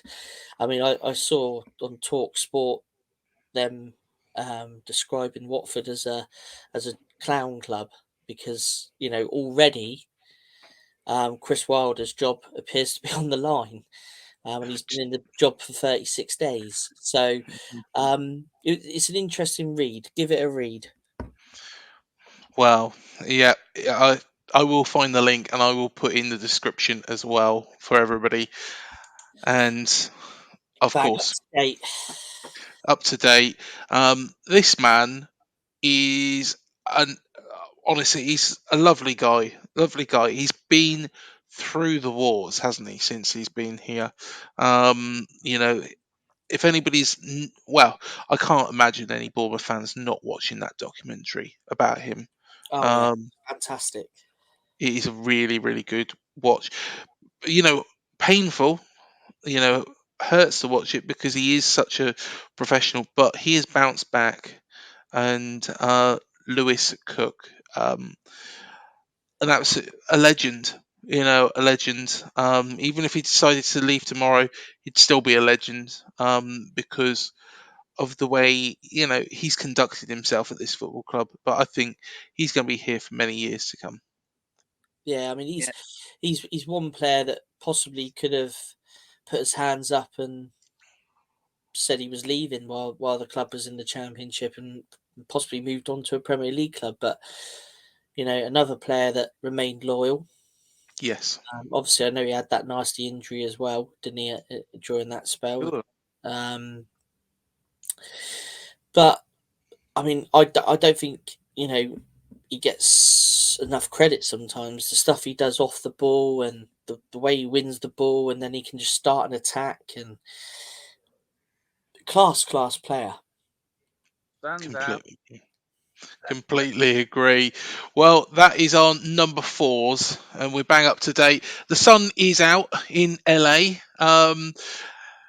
Look at that. Look at that. Maybe Laurence might take us on a tour down Hollywood Boulevard in a minute. Yeah, so I'm sat here right in the floor here. I'll show you what's in the floor. I don't know if you're going to see it, but it's Come on. Baggage excellent. battles. Oh, wow. Oh, I love it. I absolutely love it. down. I went, oh, look at that. You need your own star on Broadway, Oh, yeah. or the Boulevard, I should say. We were just in New Zealand, and I'll tell you what, the show is actually still on there. It's on live on regular TV, and it was. We went to a few markets, and blimey, I'd never taken so many pictures. It was unbelievable. Yeah. I hope you was wearing your Bournemouth shirt whilst you had those photos taken. I had a scarf. Yeah, good stuff. Good stuff. Well, I'll tell you what we do need, Craig. We need someone to pick a number for next week. Yes, Laurence. Yes. Go on, pick a number, excluding number 4, that we should discuss next week. You mean shirt number or shirt number? Yes. 33. 33. Interesting. Okay, 33 That is it is. interesting one.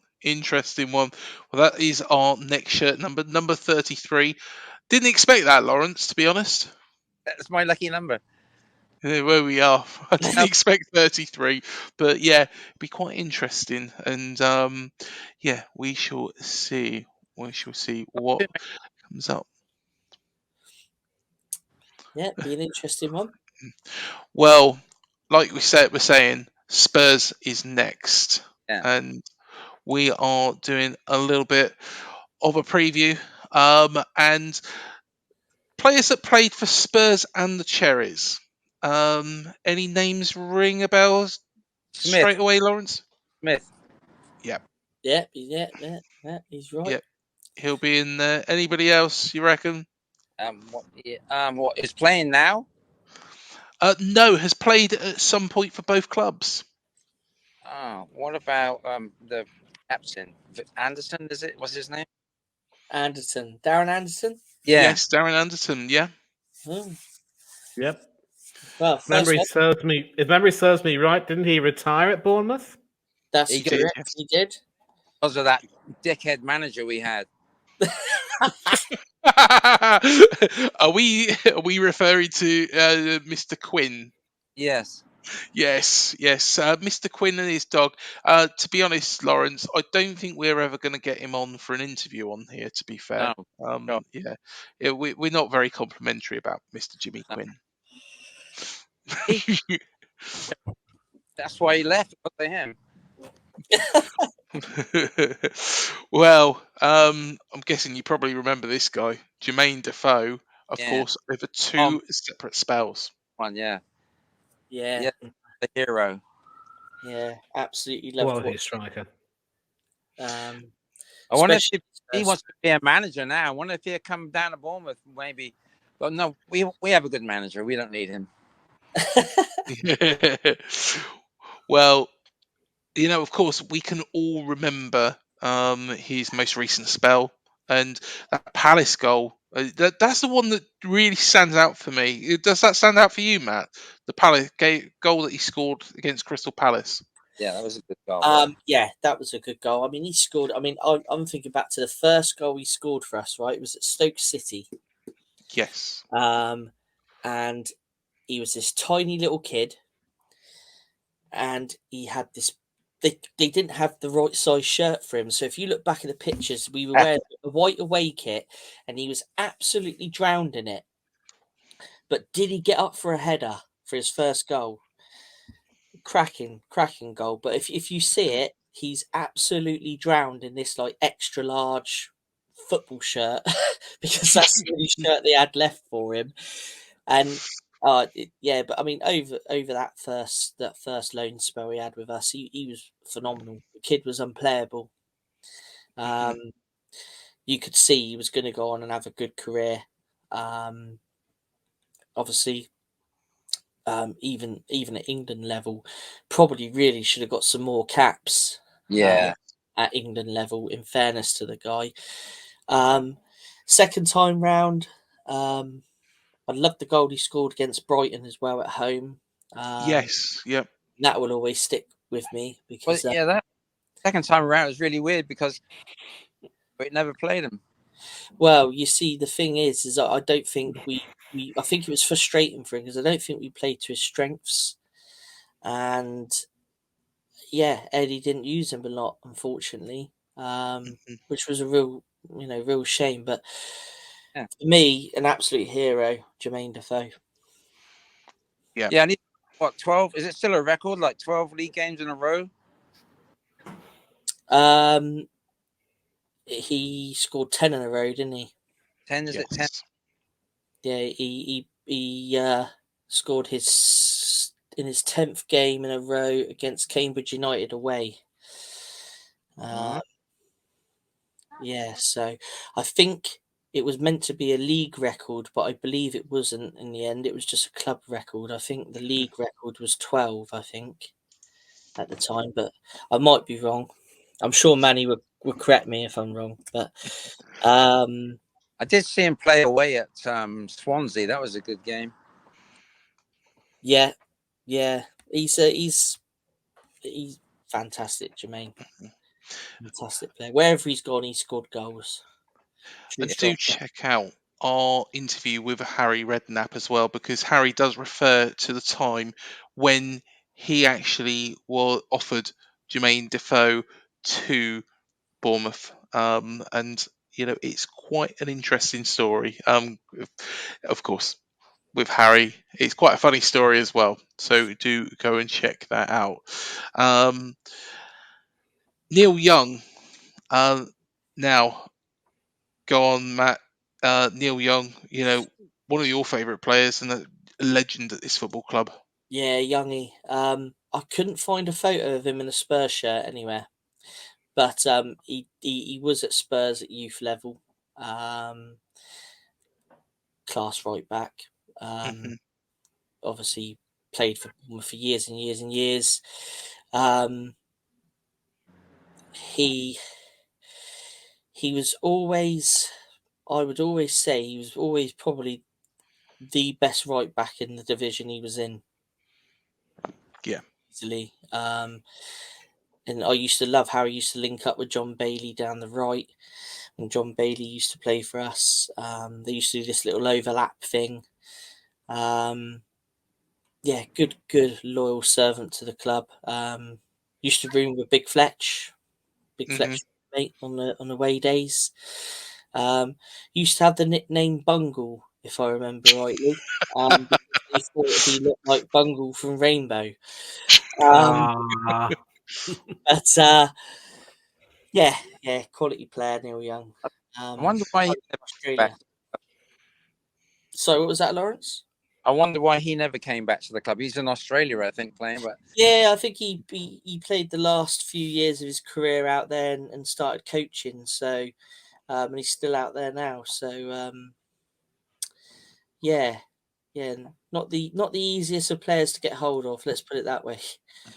yeah, Well, let's have a look at another one. A very recent one. To be honest, he hasn't had many appearances for Spurs, but Arnaut Danjuma. Yeah. So Danjuma,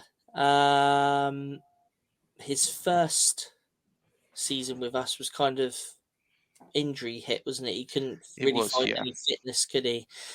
But that season, after we went down, when he was fit, he was absolutely class. Absolutely Yes. class. Unfortunately, for most of it, we had to watch it on TV. But class player. Shame because if we'd have gone back up that season, he probably would have stayed with us. But went on and had an awesome season for Villarreal, didn't he? Yes. But kind of sort of dropped off a little bit, didn't he?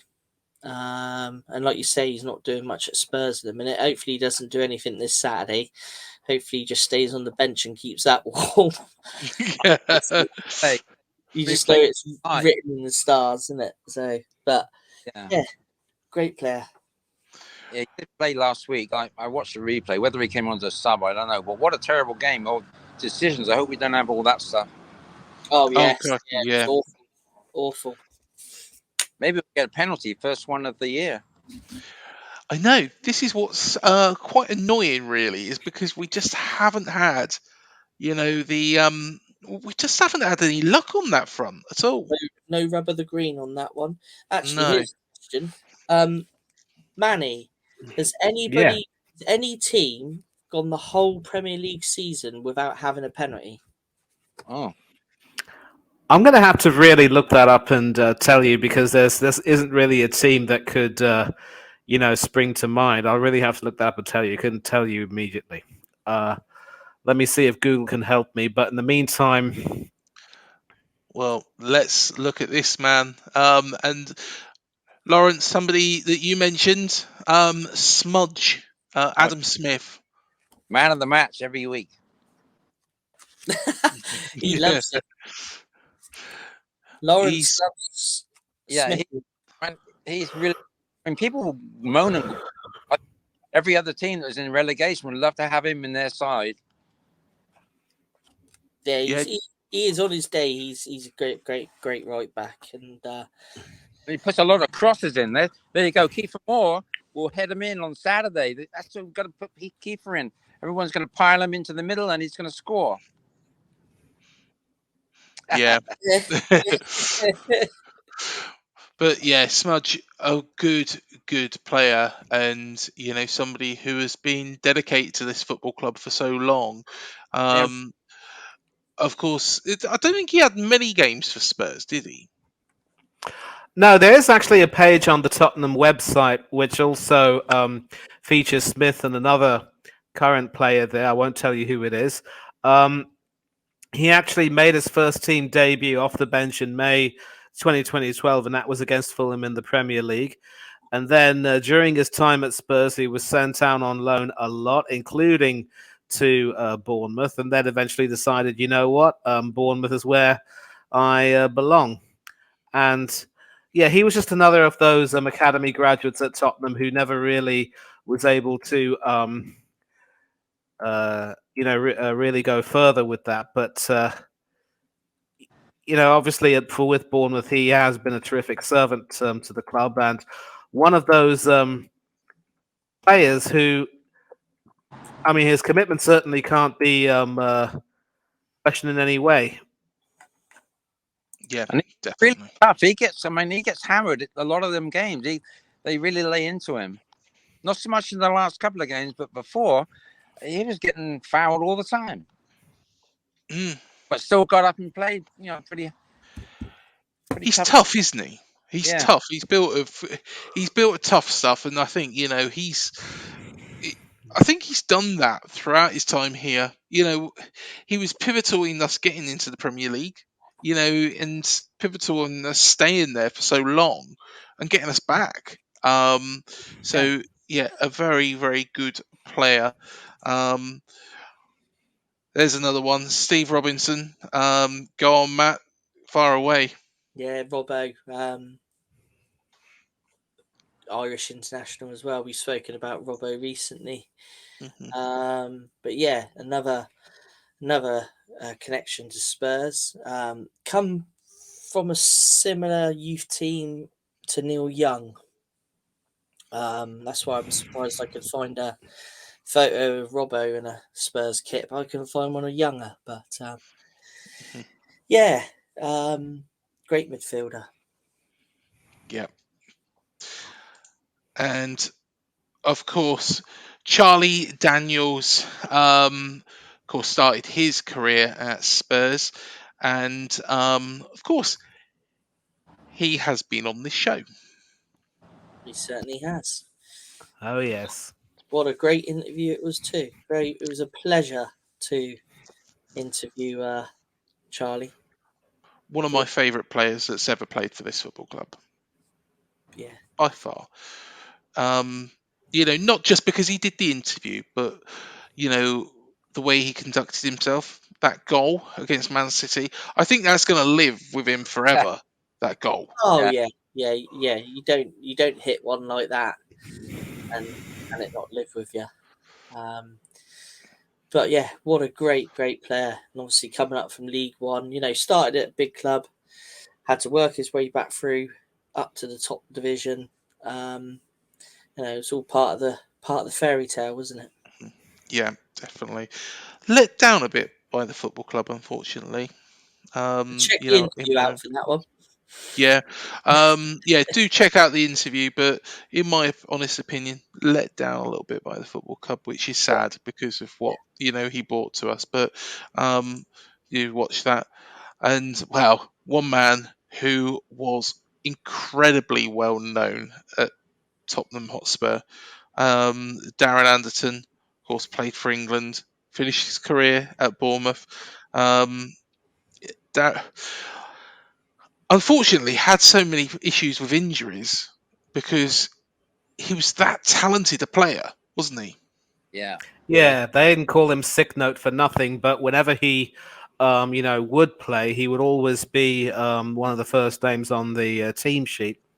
And of course, watching him play for England during the mid to late 90s, being a key part of the teams which played in Euro 96 and in France 98, you could see what he lent to the team and how the team looked so good with him, but injuries just weren't his best friend.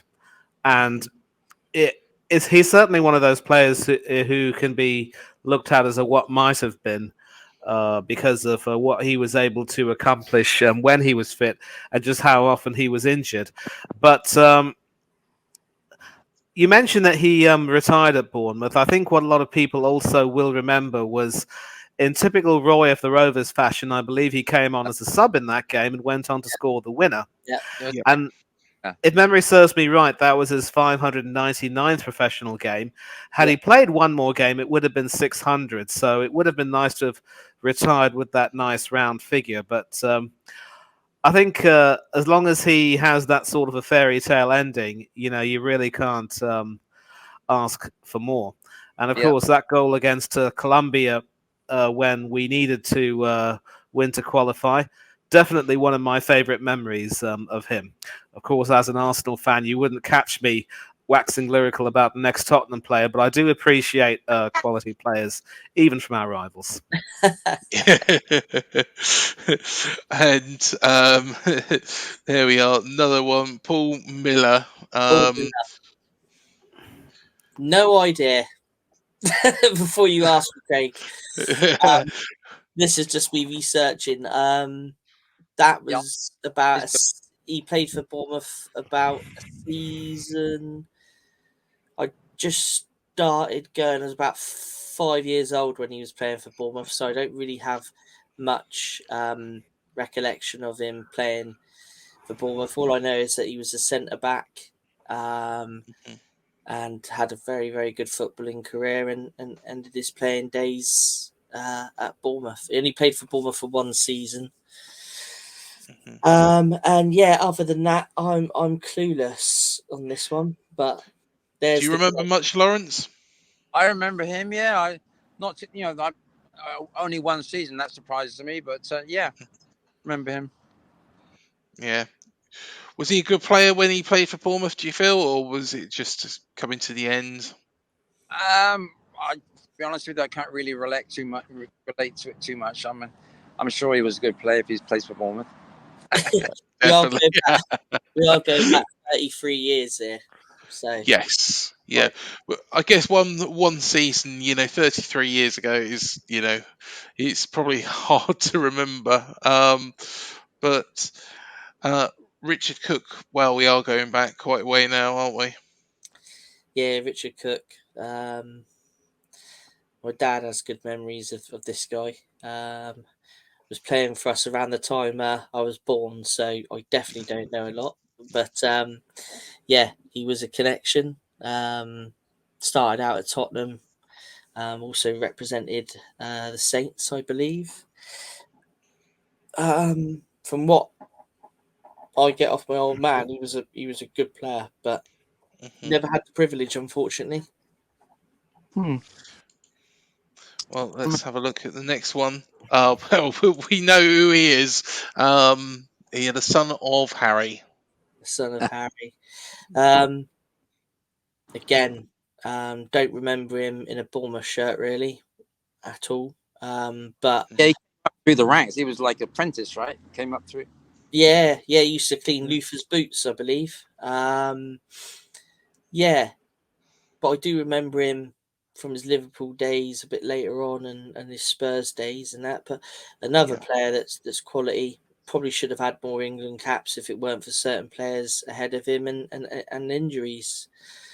What sticks out for me with Redknapp is Stadium Elite, playing for England, scored an absolute screamer. Yeah. Can't remember who they were playing. Were they playing Switzerland or someone like that? He scored an absolute screamer. But yeah, good quality player, good pundit as well. I do like Redders on Sky Sports. Do like him. So Yep. Is he still commentating? is he? Say again, Lawrence. Is he still commentating on games or? Yeah. He's still Certainly is. his punditry. Yeah. Believe it or not, between Man City and Southampton, he was there. So alongside Harry as well. That's right. Yes, I did see that. Yeah. Yeah. Yeah. And also, if anybody has not seen it, do go and watch the Anton Deck, the spoof Harry and Jamie did. Oh yeah. Quality, absolute quality. That's what they're like. They're just a lovely, lovely people. And next one, Lee Barnard. Somebody I remember very, very briefly, but of course, played for Spurs as well. I don't think did he play much for Spurs. Yeah, I'm just taking a look at Lee Barnard because he was, of course, on the books at Spurs from 2000 to 2008 and came through their youth team, obviously, but only made a few substitute appearances. I'm just going to make sure that I confirm that. And his career was definitely very nomadic, Bournemouth being just another stop on that journey. Yeah, if we take a look at it, he only played 3 times for Spurs, and during his time at Tottenham, he was loaned out to several clubs. In fact, he actually played for Bournemouth while he was on loan, while he was at Southampton. So at least at Southampton, he had more of a successful period, along with Southend United before that. But his time at Bournemouth was reasonably productive. 4 league goals and 15 appearances, and another one of those journeyman footballers who ended his career with Malden and Tiptree in non-league football. But yeah, not. I'm sure it was from 2012 to 2013. So I'm sure some of you, I mean, maybe you, Greg, or you, Matt, might have some memories of him. That was sort of around about the time when you were preparing to get into the Premier League, I think. Yeah. He was signed by Paul Groves. And I think he was on loan from Southampton. He was, yes. And what I do remember out of his 4 goals is the game against Pompey at Fratton Park. He scored a goal there. Other than that, I don't have much memory of the guy, to be fair. Well, let's look at the next player, David Button. David Button, minus 17 season. Yep. Right. I think Eddie signed him on loan. Yes. I think, and it was the game against Wickham. I think he just pretty much passed the ball to their striker and he just slotted it home. But then obviously Mr. Pittman popped up with a 35-yard free kick to get us back in the game. So, and we eventually won it. Wickham were top of the league at that season. I think they won the division that year. So Wickham were flying, and he gifted them a goal to get them started. But we won in the end anyway. So it weren't the end of all. But that was the end of all of him because I don't think he played again. No, there we are. And current player now, Ryan Fredericks. This is a player that I really, really like. Yeah.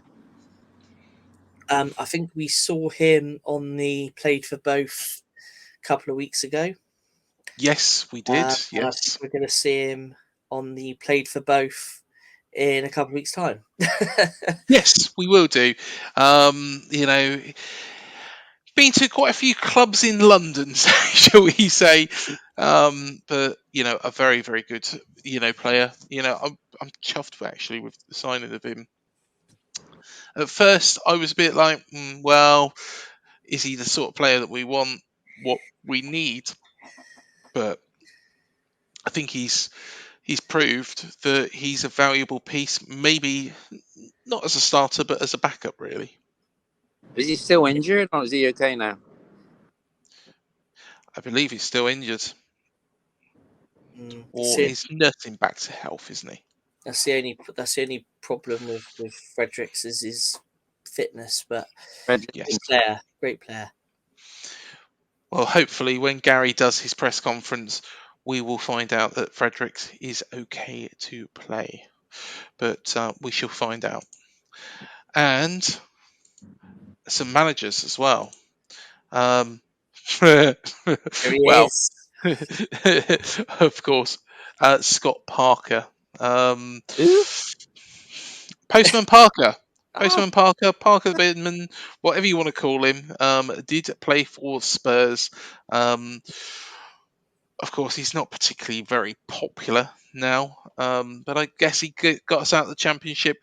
He did that part right. Unfortunately, it wasn't to be in the Premier League.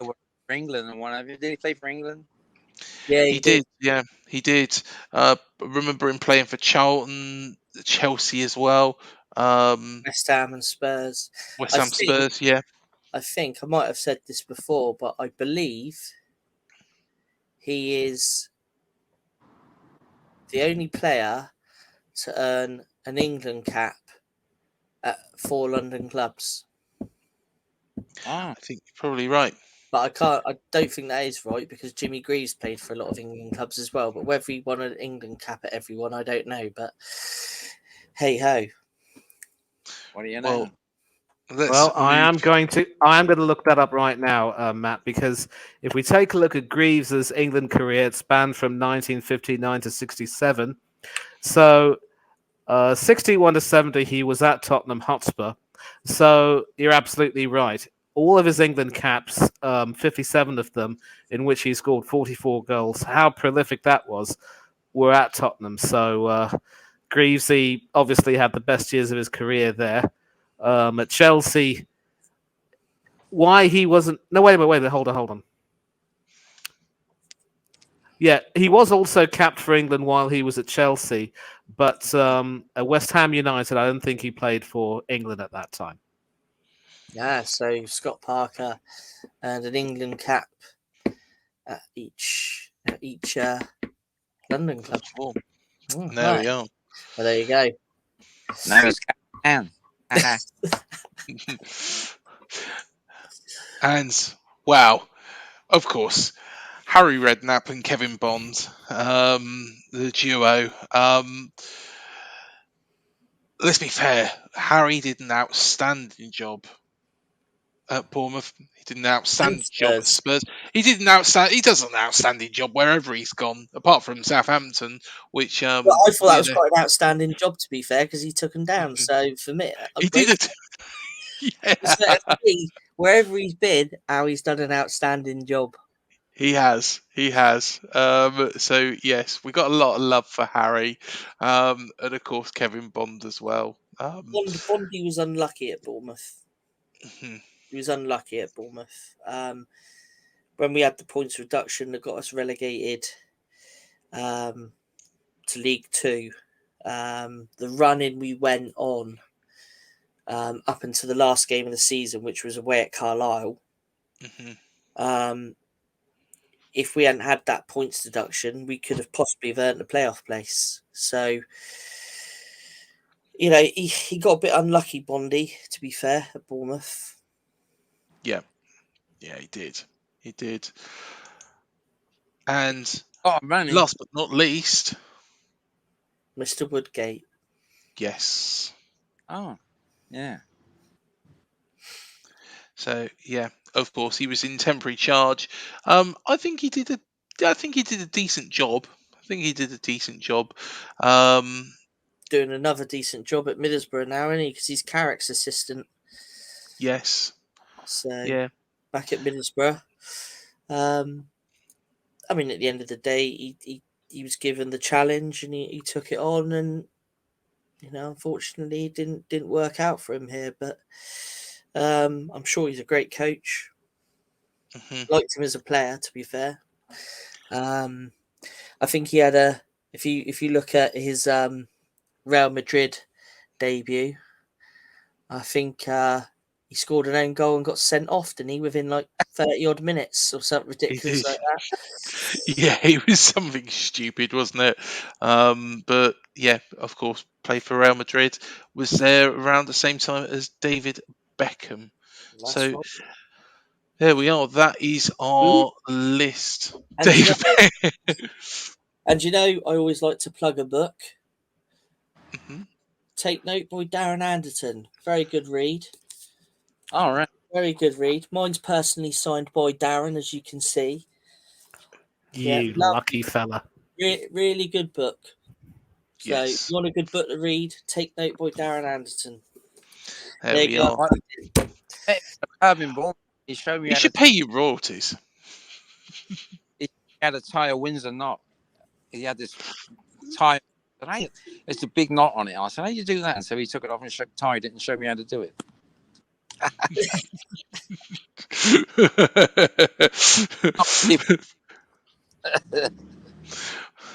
Well, the last thing that we was going to speak about today was, of course, the future of Junior Stanislas. And the job he has done for the football club deserves a huge amount of respect.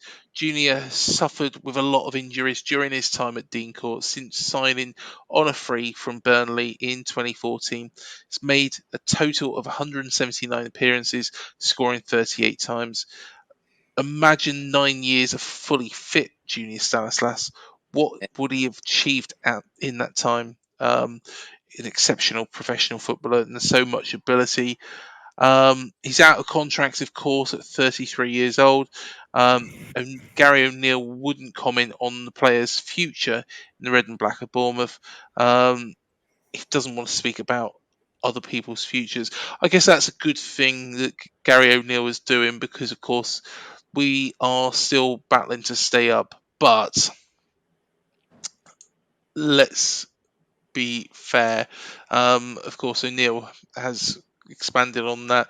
Um, Far more important things that we need to focus on right now. I speak to Junior all the time. He's a great lad. He's obviously played a huge part in how well the club has done over the years. Our main focus is to get him back fit so he can help us. Then, whatever happens beyond that, there will be conversations and things that need to take place. The job he has done for the football club deserves a huge amount of respect. The time he's been here, the goals he's scored, the part he's played in promotions and avoiding relegations. Huge respect for Junior, and my only aim with him at the moment is to get him fit and available. Right, Junior Stanislas. To be honest, from Gary O'Neill's wording there, even though he's saying that he wants Junior fit and available, I think it feels like it's a case of that. He's been great for this football club. What he's done, helping us get there, and then what he's done, especially throughout the Premier League years. He's not always been fit, but he's when he has played, he's contributed so much. But it does feel like it's a little bit at the end for him here. Will he drop back into the Championship?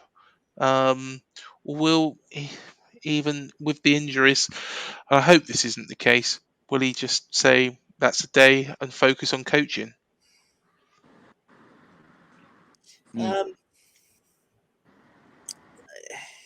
a funny one, isn't it? Kind You've seen players in this position all the time. Thank you. In terms of what he's done for the football club, he's been great. When he's been fit, he's been great. I mean, he's been a favourite player of mine over the years. There's games that will always stick in people's minds. Notably the home game against Everton during our first season in the Premier League, being one, where he contributed to the goals. The season we went down to the Championship, I think was his most prolific season. I think he, in terms of fitness and goals, because I think he played 36 games that season, scored 11 times. Yeah. So it does make you wonder, doesn't it? If he was fully fit all the time, how much more he would have achieved in his own personal stats. I think he would have been easily one of Bournemouth's, all-time greats. But he's at that stage now of his career, isn't he? That if we do stay up, and his history of injuries, do you take a punt on that? I don't think the club will. I think the club will probably, give him a jolly good handshake and see him off and wishing him all the best. He did struggle last season as well, didn't he? Come on as a substitute in one of the games. I think he was only on for about 10 minutes or so and pulled up with a hamstring injury and went back off again, and he'd only just come back from injury, so he's been really, really unlucky on the injury front, which has been, a real shame. But yeah, Junior Stanislas on his day, fantastic player. I think his journey with us has probably coming to its end. Yeah, I can't disagree with that. And I think. What do you reckon, Laurence? Do you think it's all over for him here? Yes, sad to say. Yeah, definitely. Yeah, I mean he's on a lot of money too. So he's on what, 60,000 a game. I mean a week. I probably paid for insurance. I don't know, but I don't think we can afford to have him next season at all, unless he's an assistant of some kind. Yeah. And Manny, what can you imagine the future looks like for Junior Stanislas? Well, this is actually something close to heartbreaking, really. And it reminds me personally, with a Manchester United connection, of the likes of Jesper Blomqvist and Phil Jones, of course, now more currently. Both of them have been, both of them were good servants to the club and a key part of some of their more glorious moments. But injuries obviously blighted their latter days, and in Blomqvist's case, he was actually allowed to stay at the club just to, get back his fitness. And then, of course, he was able to leave and go to Everton, where he played a few games, and it was just not the same afterwards. Which is why, in as much as we would like to hope that Stanislas rises again like a phoenix from the flames and ends up, shrugging off all those injury problems to have a really good post-Bournemouth career, history tells us that that might not necessarily be the case. I can only hope, guys, that he may end up he doesn't completely fall out of love with the game, and he does end up continuing to play. It will be at a bit of a lower level, but when you're away from the cameras and probably have not that much in terms of overt physicality, I would like to think. It would be a change of pace where he'd be able to get his fitness back and get back some of that old love for the game. It's a little bit like Ben Foster going back to Wrexham, a non-league club, after rejecting an opportunity to go to Newcastle as a third goalkeeper. And we all saw with that penalty save, of course, how it's paid off. Will we see something like that happen to Junior? I'm not too sure. I just hope he doesn't get completely bitter and decide to fall out of love with the game and retire, because that really would be something in the long run he might end up regretting. The most important thing is when a player decides to retire, it should be with as few regrets as possible and with a little bit of closure. So maybe he could drop down a few divisions. He could even play some non-league football. I'm in agreement with all of you that this has to be the end of his time at Bournemouth, which is all the more saddening. But sometimes, a door has to close in order for a window or another one to open. And if you're brave enough to say goodbye, life could very well reward you with a new hello. Wherever it happens, we just don't know. He's a poet, isn't he? I Absolute try. poet. I love it. I love it. Well, we have covered off loads and loads and loads of stuff this week. Hopefully, fingers crossed, for a good result at Spurs. It's going to be very, very difficult in the new, shiny, beautiful new stadium. Laurence is taking us on a little bit of a tour at this moment in time. Thanks. Oh, where are we? Go to Sally. Oh, Sally's in the shop. Of course. Let's say hello, Sally. Hello, Sally. You're right. Hello, ma'am. Up the cherries. Yeah, she's really fanatic now. She knows everything. He's explaining the stuff I don't know to me. And he tells me that I'm dumb. You're dumb. Well, she's blonde. Bam. There's an Iron Maiden t-shirt in the background there. Yeah, it's a concert tee. Which one is it? Oh, Well, it's not particularly old. It's from 2010. here we go. It's Matt showing his Look at that. like. Yeah. Look at that is amazing, isn't 30 well, no, we're closer, aren't we? it? We got our own It's t-shirt. less than a kit. Records before rent. How about that? Nice. Now, thank you so much for coming on, Laurence. It's been a pleasure as always, mate, to have you on this show. Anytime. Call next time. Yeah, definitely. And you'll be on for more cherry picking. We'll do some shows as well, of course, during the summer when we're looking forward to our second season in the Premier League, hopefully, anyway. So, so yeah, Laurence, pleasure as always to have you on, mate. And yes, And up the cherries! up the cherries. Yes, there we up the go. cherries. All the best, Laurence. Take care, mate. See you soon. Take care. Bye-bye. Take care, sir. Bye. Bye, guys. And yeah, I think we better wrap it up there. It's been a good, fun show again, hasn't it? Of course, our inductees into the Hall of Fame as well. Laurence picked Ted, and everybody else picked Matty Holland as well. I'm sure, to be honest, if we put Ted into a poll, I think Ted would just Smash it. Yeah. I don't think it would be fair. So, yeah, we knew who Laurence was probably going to pick, but there you go. He didn't disappoint. But Manny, as always, thank you very, very much. It is a pleasure to have Always you a on. pleasure. And Always, I'm thank you. sure you'll be back for episode 21. We're edging our way towards 100 episodes of cherry picking. Yeah, we've got quite a way to go still. Another 80. Another 80, but it's been good so far. Looking forward to the next 80, definitely. Yep, definitely. And my partner in crime, Matt, Of course, I don't know what Omid's surname is. I don't think I can say it. I don't see much resemblance to Omid, but if that's what Chris at Leicester City TV thinks, then I'll go with it. See, Also, I don't. also, just on a quick one there while we're on about Chris over at Leicester City Till I Die.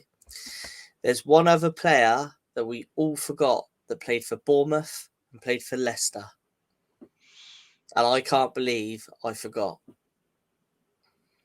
Go on. Frank Rowling. Yeah. Can't believe I forgot that one. He was But in then my... again, nobody else got it. Huh? Nobody else got it. No, but he was in my cult heroes for what I did for the matchday program a couple of years back, and I forgot, totally forgot that he played for Leicester. That's where he come from. So, Sorry, Frank. We forgot him. So that's another one for Chris if he's watching.